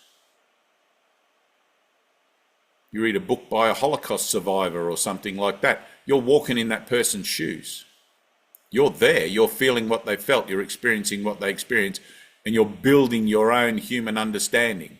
You're building your sense of compassion, and you're building your sense of outrage, perhaps. You're building all these sort of sense of things, right? When it comes to salvation, we're going to walk in the shoes of Jesus for a second and realize what it's like to have to forgive in a world that only wants to get rid of you. Nail that guy to the cross. Let's get it. He's too much trouble. He's talking nonsense. But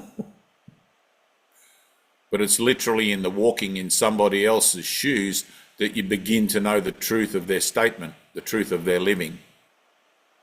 When Jesus says forgive and you forgive, then you understand. You don't understand until you forgive. You don't understand still holding the grievance. You actually have to forgive. It's on the other side of forgiveness that you realize that you've been released.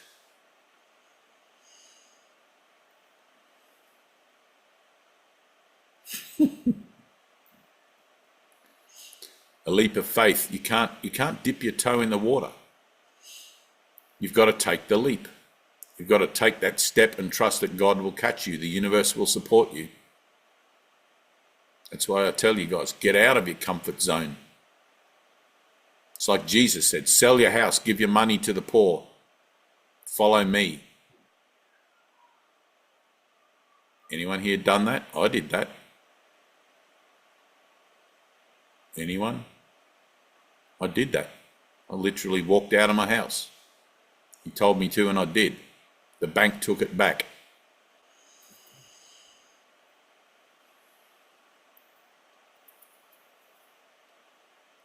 Walking in the shoes of Jesus Christ. It's literal, it's figurative, it's everything. However it appears to you, that's how it is. And you won't know what it's like until you do it. There was a point where I realized, I think I told this in the last Zoom meeting, it's one of the most beautiful points in my life where I stopped on the sidewalk on my way back from an excursion in faith, and I realized, it dawned on me that I was supported by a higher power, because every time I got out of my comfort zone, every time I took a leap of faith and went and did something on behalf of my own, what I thought in those days was my spiritual efforts, I was supported. And I remember stopping on the footpath and the sun on my face, and I remember feeling,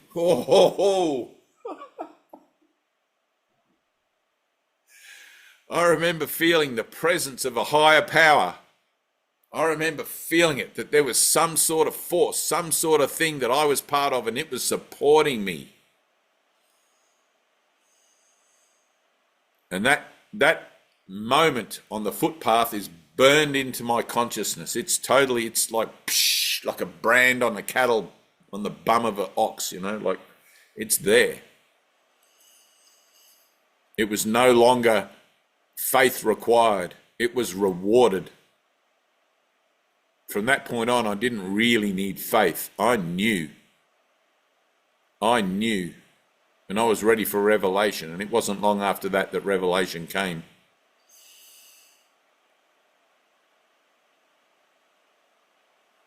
I didn't know it was coming. Would have been nice to have some kind of warning, but I probably would have just gotten in the way if I had. There are no rules. You do what you got to do. You got to feel it in your heart. Therese, feel it in your heart. Jono, feel it in your heart. You already know what you need to be about. Just like Carrie, she knew she had to quit her job. 13 years in that same 3x3 box. The fear of leaving kept her there. Eventually, you just confront your fears. You confront your fears and you say, fuck it, I'm doing this, whatever. What have I got to lose? 6-foot hole in a pine box. 6-foot hole in a pine box. That's all that's at the end of this journey. 2 generations from now, my great-grandkids will be asking, who's that in that photograph? They won't know me. They won't know nothing. Everything I've worked for here will be like downstream, gone. But the kingdom of heaven lasts forever. Seek ye first the kingdom of heaven, and then all else will come to you. Seek ye first the kingdom of heaven, and then all else will come to you. Until then, it's just suffering. Life is suffering, say the Buddha. He's true, it's correct. The opposite of life, however, is not death, it's another form of life. Are you enjoying it? Is it fulfilling? Are you seeing the joy and the happiness and the peace reflected in your relationships and in your world? You know, people write to me all sorts of things and send me stuff about this. Someone's doing this and someone's doing that. Somebody sent me this thing just this morning about all these people that are spray painting on those Tesla cars, you know, for whatever. What? What? It's always going to be something. It's like, get it in your head. If it wasn't that, it would be the next thing. And if it wasn't that, it's going to be the next thing. That's what the world offers. It offers like a dangly carrot, something shiny. Look at this. Look at this. You have to have an opinion about this. You have to feel about this and join in with all the people that are doing this thing. You know, it's like, no, I don't. Jesus said, give up the world and follow me. There's no rules. I don't have to pay any attention to anything. There's nobody in all of these social movements, political movements, family movements. Not one person has ever come to me and said, here's the handbook that I was supposed to give you when you were born. These are the rules.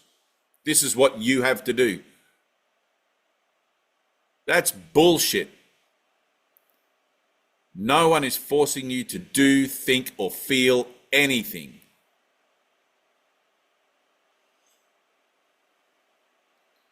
And the sooner you realize that the world owes you no favors, that the world is just going to crush you under its boot. And the greatest joy that your ego has is to do that slowly so it can hear you squeal. That's the ego's plan.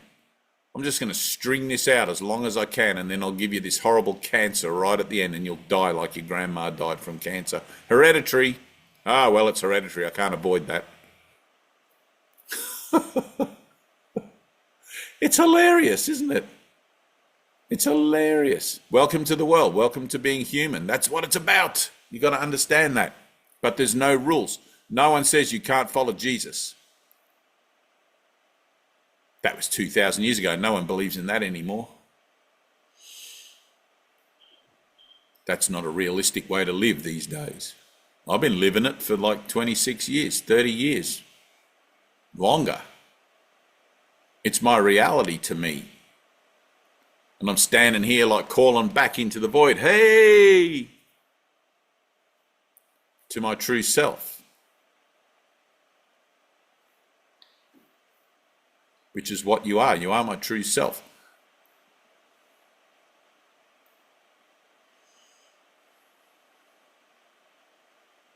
Be still, let it happen. Be still, have an experience. Be still and know that I am God. That whole thing Nelson Mandela said, you are a divine being. You got to know that. Not as thoughts in your head, not as a concept.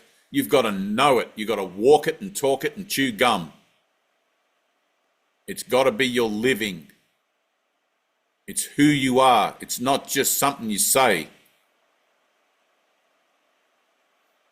You know, Prabhupada, the leader or the head of the Krishna consciousness movement, he used to say, when your thoughts and your words and your actions are all the same thing, then you'll find peace.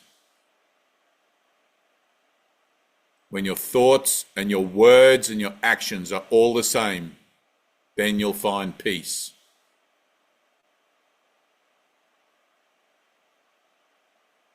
Not before.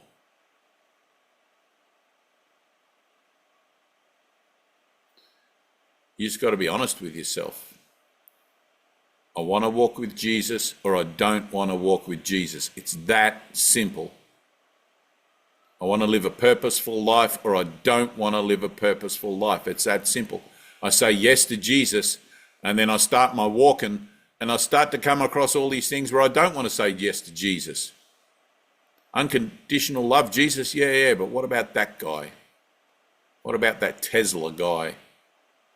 Yeah. Before him it was, what about that, whoever it was, Marcos in the Philippines killing all his own people? What about bloody Adolf Hitler in World War II killing all the Jews? How do they deserve unconditional love? Just be glad that's not the role that you picked out of the hat. You get to pick salvation. You get to make a change from that and bring about sanity wherever you go to the minds of your brothers that think that that is some kind of a thing. Don't expect a pat on the back. Look what they did to Jesus.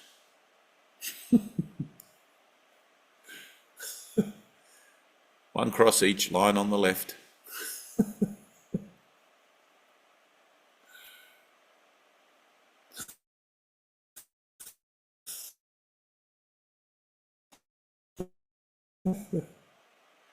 What's going on with you?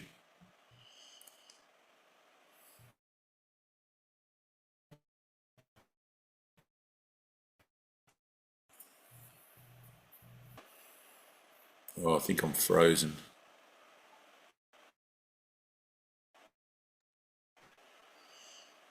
You're not frozen. You okay? We You still guys hear you. me? Oh, Yep. We didn't hear okay. that first part. You're good. All right. Therese, what's happening?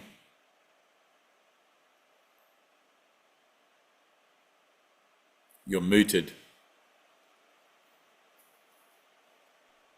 Hi there. Hello? What's Thanks for going having on? me. What do you mean? What would you like me to respond to? What's your reason for being here? Like, what shows you up here? Um, well, I've been watching your YouTube videos. Ah. Oh, you're that Therese. Now it makes sense. Now I get it.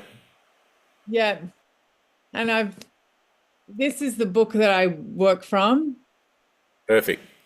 but I've only done 50 lessons, and then I had a Good. pause.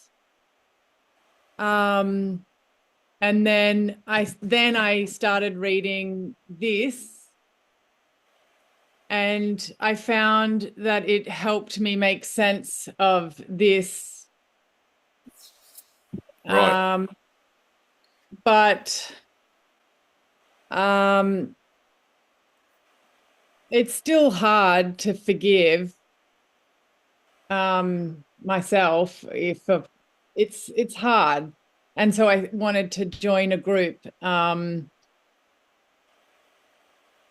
Yeah, I thought I'd make a bit more progress if I joined some sort of community and we Right. could work through some things as a Good. group. So you want to make some progress now? Okay. You don't have to if you feel a bit like on the spotlight here. I know it's only your first thing, but No, you're right. I don't mind. okay. So close your eyes for a second. You said to me just now, it's hard to forgive, right? It's not hard to forgive when you're miracle-minded, okay? But you have to learn to become miracle-minded. You're not born that way. You're born into a world of judgment, right? One of the perspectives that I like that allows forgiveness to just flow so seamlessly is that I'm the dreamer of my dream. I have asked everyone in my dream to play a part for me according to the particulars of the dream I chose. I chose to come to a world where I can be victim, where I can be the perpetrator, where I can be the abuser or the abused. I came to experience all of that, the whole thing. I went to the celestial travel agent. I picked up all the brochures and I looked at the third dimension, death. And I looked at it and I said, I don't know what any of this is, but it sounds interesting. I'm going to do this one. And I cashed in my free will. And the next thing you know, somebody's putting me into a nappy. And here I am beginning my journey. Right? Now, all of the things that I ticked on my itinerary start to happen to me. But I don't remember making that choice. I don't remember choosing to come here. Somebody comes along and they're abusive. Somebody comes along and they're generous. Somebody comes along, they give me a job opportunity. Somebody else comes along, fires my ass out of that job and I'm back on the street. All sorts of stuff happens. And I feel a certain way about it and I hold grievances and judgments and this and that. And I don't want to be like those people and all of that stuff. But you chose it.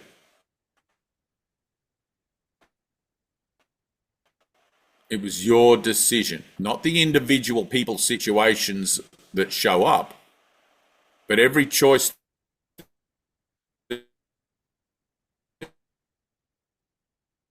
you see presented from God. For things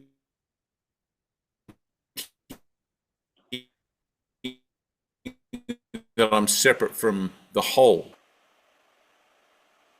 You're not forgiving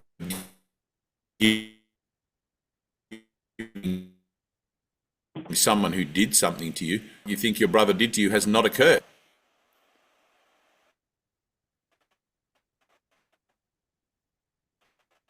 I think I've lost you. You've died many times in cholera and plague and you name it. You love that. That's the big adventure. You can't have that adventure in eternity. It doesn't happen there. You have to come here to have it. It's like you get back to the Bardo and you're like, woo, that was great. Look at that. I got run over by a steam train. Right?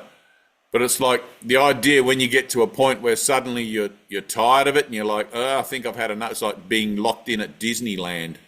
I've had enough of this. I've been on all the rides. I've bloody eaten all the crappy food. I've had photos taken with all those stupid people in big suits. It's like, all right, I want to go home now. I'm done with this dimensional experience. The exit clause in your itinerary. It's like, all right, I'm going to contact the travel agent and activate this forgiveness clause so that I can release myself from Disneyland and get the hell out of here. It's not about fixing Disneyland. It's not about you feeling better about Disneyland. It's about remembering that, shit, this is Disneyland. This is going to continue to happen while I stay here. Right? Jesus says, give up the world and follow me. Give it up. Not just the stuff you don't like, in its entirety. That's what's on option here. That's what's on offer. You give up the whole world or not at all. You can't give up just the bits you don't like because they imply the bits you do like. It's the yin and the yang. You can't have the yin without the yang. And that might sound like a bitter pill to swallow, but that's how it is. You can have your tantrum and you can, it still won't do anything. So forgiveness is released from time and space. It's not about saying someone did something to me and I've got to be better than them or anything like that and forgive them and not to feel a certain way. You're going to feel a certain way until you're out of here. I feel a certain way every day. I wake up in the morning, my eyes open, I'm like, I'm still here. But that's purposeful to me now. It's not depressing. It's like, oh, cool. There must be something I've still got to, maybe Teresa's going to come to the Zoom meeting and we're going to have this moment about forgiveness and she's going to start to begin to see it a different way. That's one less I can tick off, like you're on my itinerary. It's like, oh, Teresa. It's like you give as you receive. It's like you're asking for forgiveness. You're asking to accept forgiveness for yourself by offering it to others, for believing that any of this is so in the first place.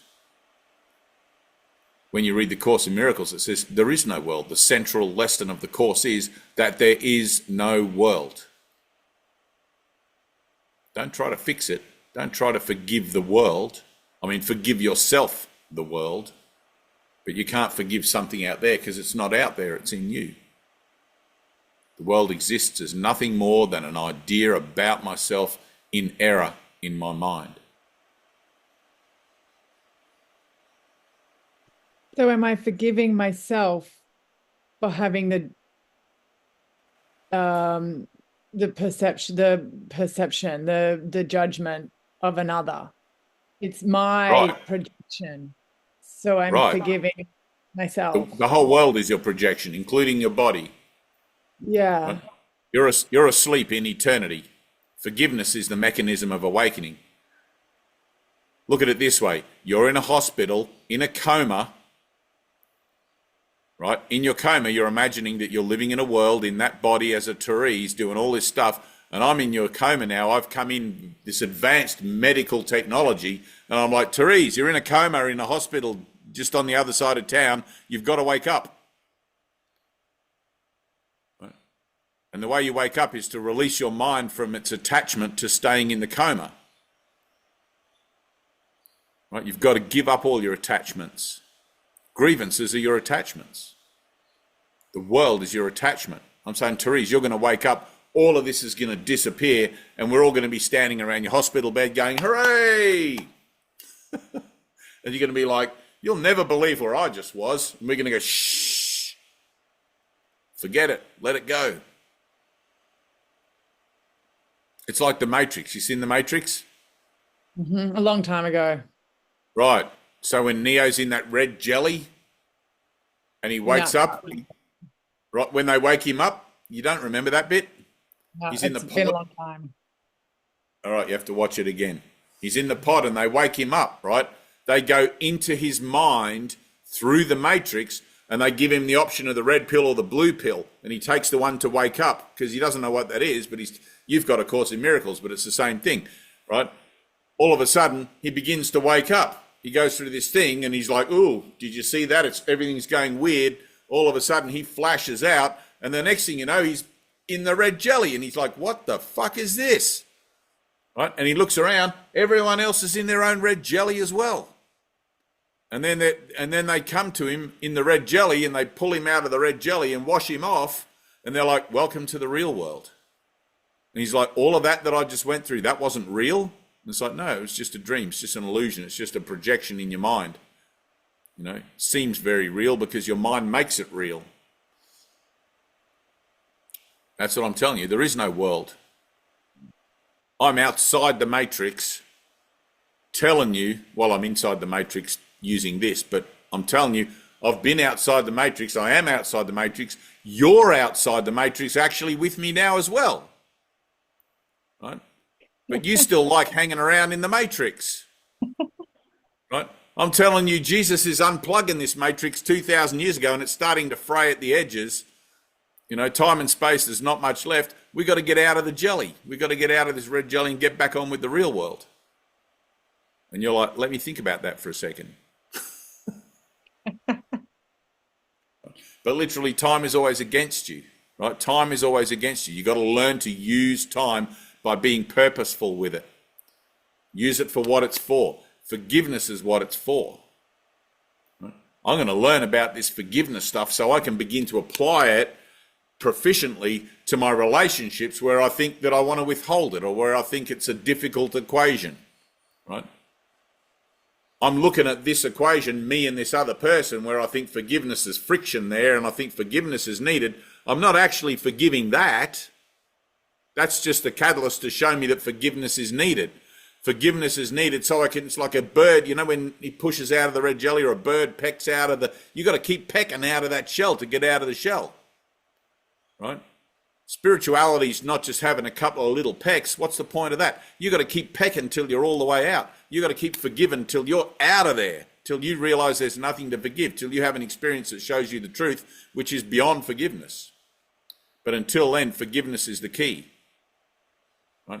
Forgiveness is literally the release of your mind from believing that anything you think is going on here around you, including this with me, is true in any regard whatsoever. I'm telling you whole and perfect and nothing has ever happened. There is no world. We're not here now doing this Zoom meeting, right? But that's some Matrix level shit. You're not going to work it out from within the Matrix. You've got to see it for yourself.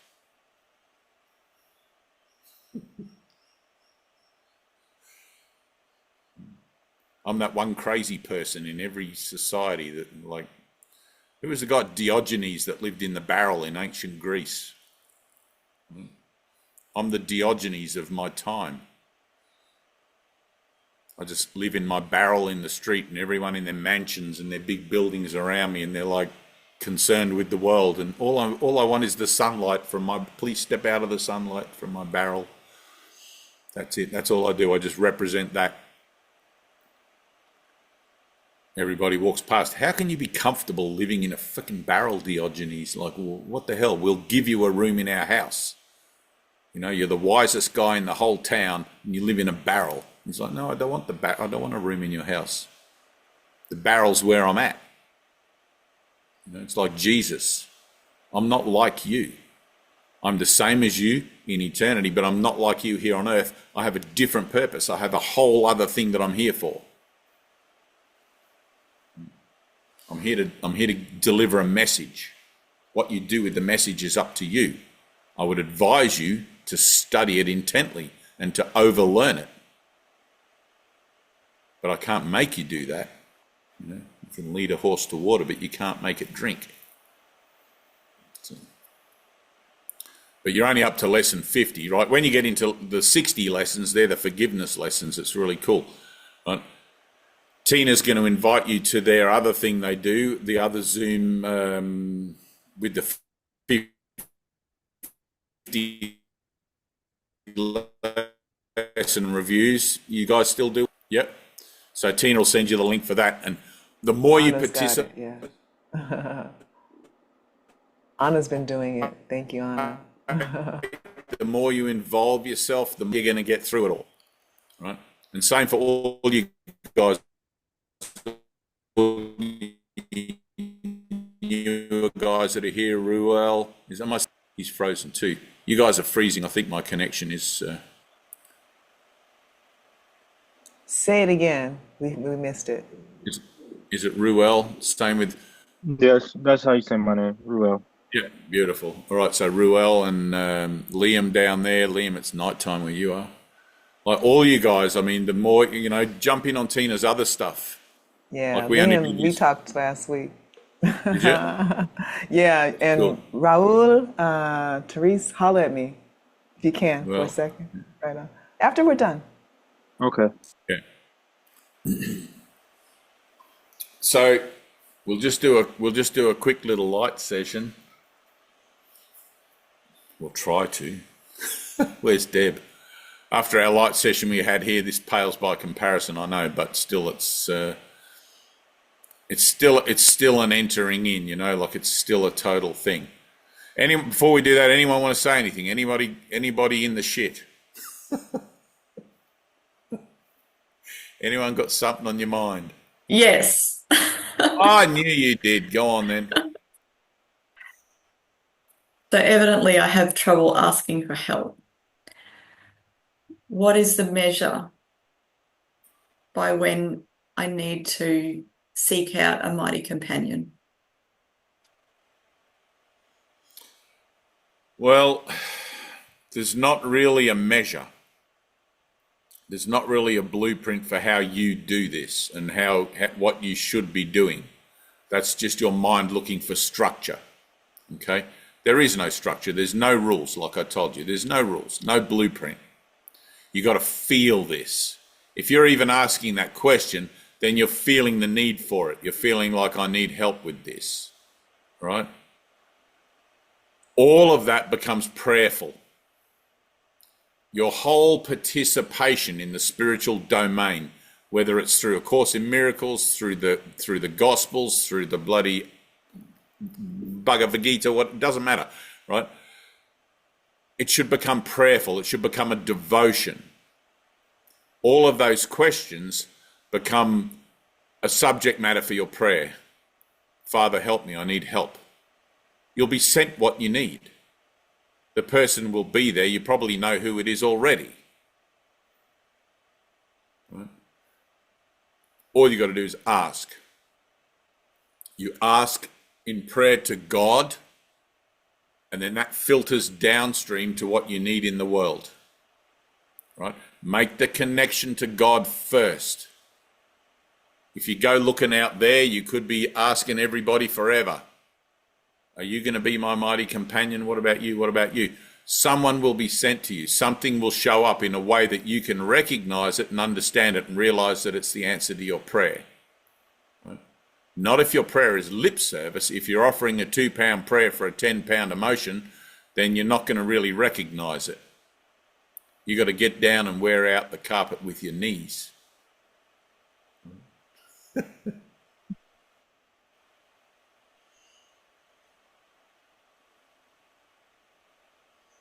I mean, you have Brother Dean up there, I know, near you, and I would call upon him if I were you. But that's not particularly answering the prayer as I just told you to have it answered. Right? Usually, when I was going through all my stuff, like I don't reach out to anybody anymore. I'm just totally just in my own little vibe here. But Jesus sometimes. But I used to just go wandering around, like when I was living at the healing center and stuff. I'd be wandering around at night, and if somebody's light was on, I'd just go knock on the door. Can I come in for a cup of tea? I need to sit down and just talk or be still or whatever with somebody. Because you go through all that emotionality of stuff, and it's like, you do need mighty companions. You know, you do need someone there to just hold that space for you for a second, hold that light for a second, and just be like, that's all right, you can fall to pieces here. This is a safe space for you. You can just go totally ballistic if you need to. Like, you got a lot of energy going on, and you're in the process of learning how to process that. It's like opening Pandora's box. All of a sudden, somebody comes into your dream and says, hey, there is no world, woohoo! And you're like, what? And at first you're going to be like, what? Crazy guy, crazy person. What's this stupid book? And then you're going to realize maybe there is no world. And then you're like, holy crap, what if there is no world? And it's going to take on all these different proportions of relevance to where it is you think you're at in your own timeline with relationship to all the relationships you find yourself in. And it's going to be confronting, right? Your integrity with it is going to be up and down and all over the place. And it's not going to make any sense until finally it makes sense. But you're in a process. You've got to give yourself a bit of a pat on the back and let yourself off the hook. Right? Give yourself a break, as they say. You're a student. Right? I'm learning this. I'm in a process of learning. Let me be happy to be a learner. Let me be a happy learner, Jesus said. Let me be happy that at least I've got my feet on the welcome mat of salvation. I may not be ready to go out in the world and cast out demons yet and do all that sort of stuff, but at least I'm included. I've found the place. I've arrived, right? And then you learn to become your brother's keeper. You learn to become the messenger and the representative, like that Nelson Mandela, where you can eventually walk into the crowd and you liberate others just by your presence. Nori. Oh, hang on, I'll have to ring them back. So, mighty companions is great. Your mightiest companion is Jesus. Right? Pray. Let that relationship with Jesus become as real to you as a relationship with me or anyone in the dream. Right? And it's going to take some pushing, but I guarantee you that Jesus or whatever celestial entity that you might want to use, as long as they're non-temporal,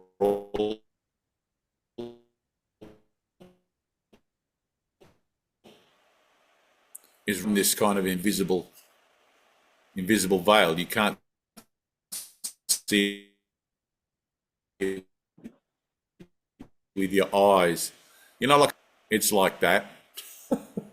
Oh, we need to get you a new modem or something, mate. This is terrible. We're losing all the juicy stuff. Jesus is always with you. Yeah, you guys are all breaking up. So.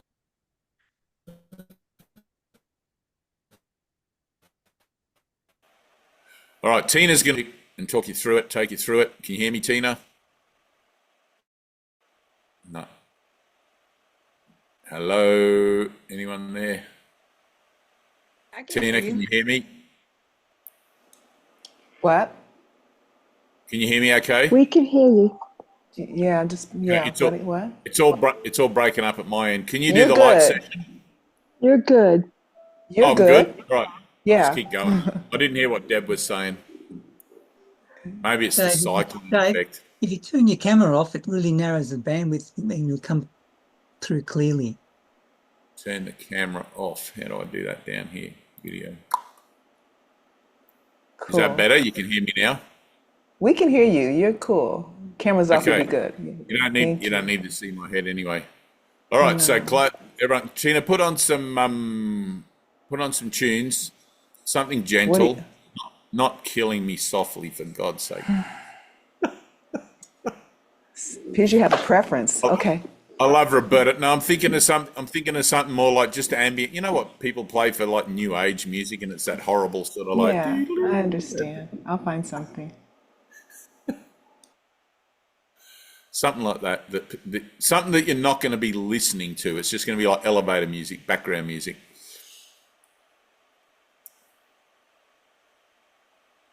So when the music plays, it's not about connecting with the music particularly. It's about feeling, right? If there's words, don't get caught up following the words and singing along in your own mind, because you're learning to let go of that voice in your own mind that likes to sing along and narrate to everything. Right? You're learning to be still. You're learning to focus.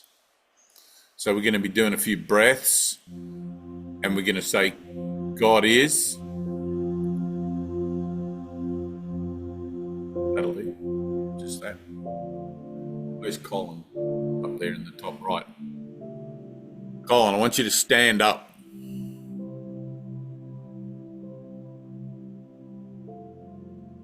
Right, just let yourself be loose. Shake your shoulders out and everything. Your priority in this light session is to stay loose. Okay, try and get a sense of that. Don't tense up, because when the light starts to happen in you, you go all tense. Okay? Feel. Close your eyes. Let go of the world. And just feel. Try to feel something inside you that feels like a calling. Try to feel something inside of you like a sense of something else. Like a relationship with the divine. And just breathe.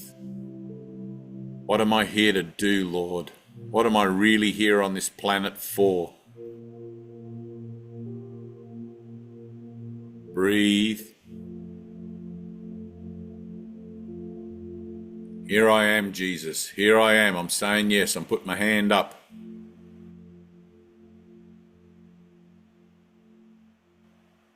I'm saying yes to walking in your shoes. I'm saying yes to forgiveness. I'm saying yes to everything. I'm saying yes to getting on with the journey of my soul, to leaving this third dimensional whirlpool and moving on in the journey of my soul. And whatever that takes, and I'm going to bring every brother with me. I'm bringing my whole world with me, redeemed, forgiven by the grace of God. I don't want there to be anyone to forgive. It makes no sense to me. I just want love. I don't want any enemies. I don't want any upsets. I don't want any concerns. I just want peace. I want what it is that you would have me have. Breathe. Here I am, Lord.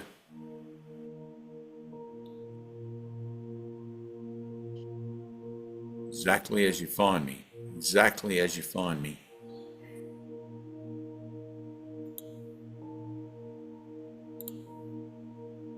Breathe. And feel.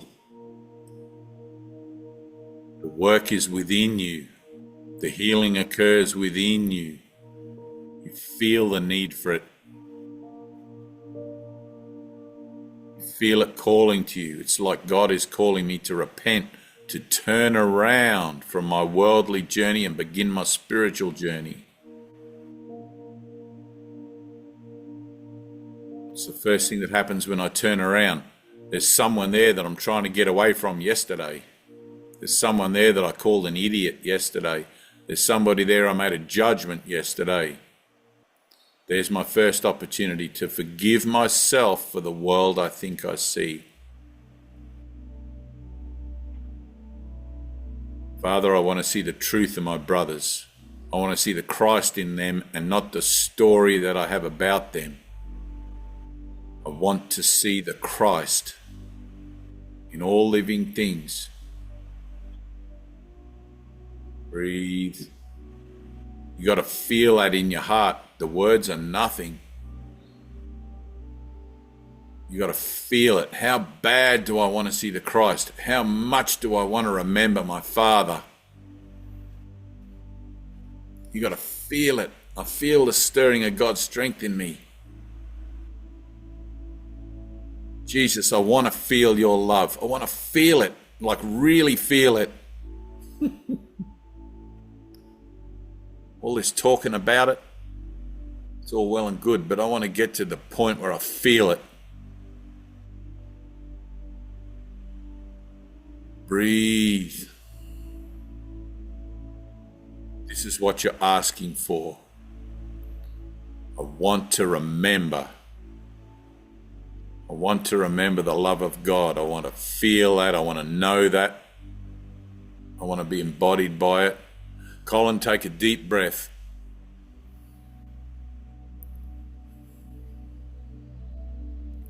Eric, we're sending you off to Brother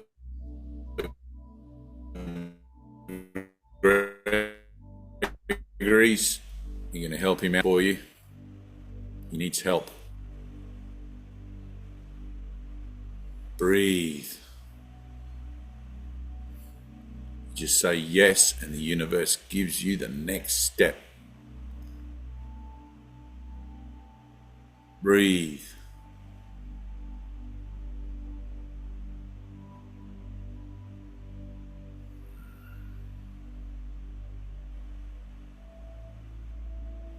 Here I am, Lord. Here I am. Exactly as you find me. I claim my truth. I claim my perfection. The world cannot tell me what I am. The world cannot tell me that I'm better or worse than anyone else, worthy or unworthy than anyone else. You are my witness, God. You are my witness, Jesus. By your word alone I live. That's it. No other word. No one gave me a handbook. There's no rules. I'm under no laws but God's. I am under no laws but God's. There is only one love. There is not a love for this and a love for that. There is one love. That's how I want to see Jesus. I want to see through your eyes. I want to see that one love shining out from me because I'm the one extending it from myself, my true self. That's my power. Fuck death. Fuck sickness. Fuck all that shit. I don't need that. I'm a spirit. That's not me.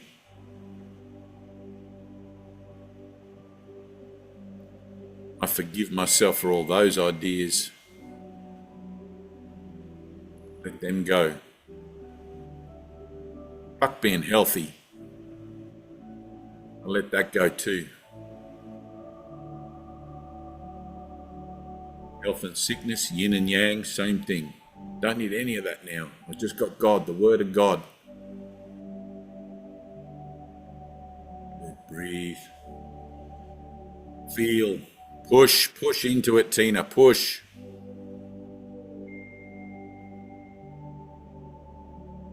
And feel. Push and feel. Here I am, Jesus. Here I am, Jesus. All my heart. All my heart. Give that heart to him. You got to give it. Malik, push. Push. Deb, push. Alexi, feel it. Go deeper, deeper, deeper.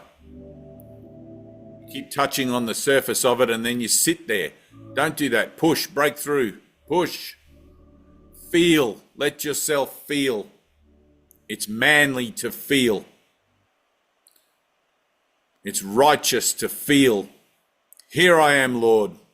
I want to feel your love. I want to feel that love. Help me, Jesus.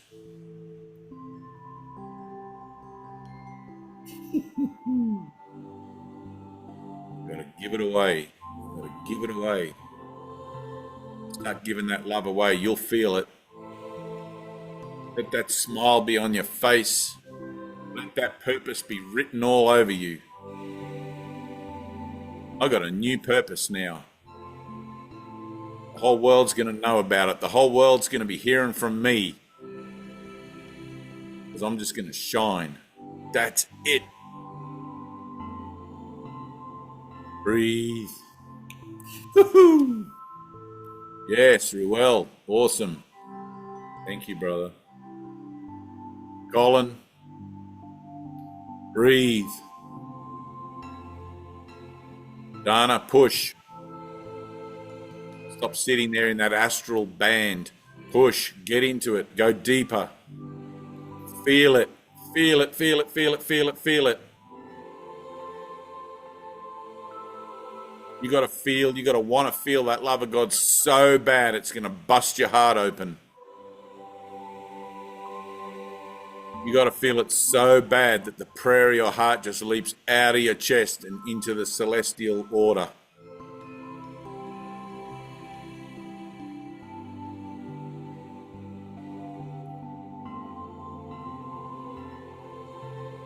Go deeper, Claire, deeper. Don't try to be happy with it. There's no rules. Get the shits if you have to. Fuck this, I want to feel it. I'm not feeling nothing.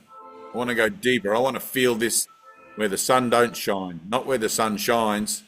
I want to feel this where it makes a difference to the people that are not my friends, that it makes a difference to the people that I don't know about. What good does it do if you say I love you only to those who love you? Even the hypocrites do this. Go deeper. Push your love out. Feel. Become a servant to humanity. Let them spit on you. Look what they did to Jesus. Let them chastise you in his name. What do you care? The love of God is within you. The love of God goes with you everywhere you go. You were crazy before, not now. You were crazy before, not now. Trust in that. God is a fact. God is a fact. It's what you are.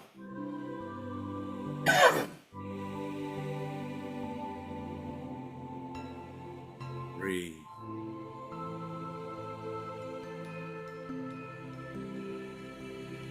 Breathe. Feel. You gotta feel your purpose. You gotta feel your calling.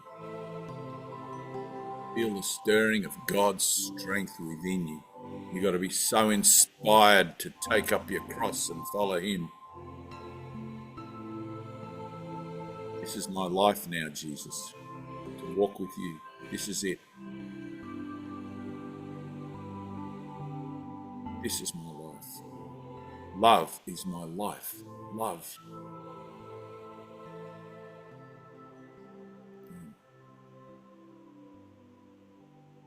I'm going to go, Tina. You keep going. I want you guys to read lesson 200 when you're finished with the light session. Lesson 200. Kevin, read the first page of lesson 200. Therese, read the second page. Okay, I think it's 2 pages. It might even be 3 pages. I love you guys.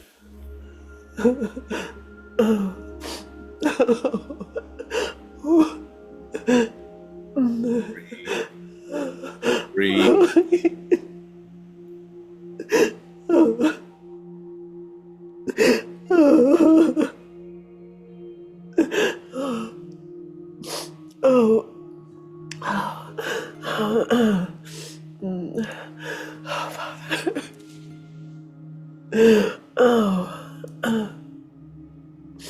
Ooh.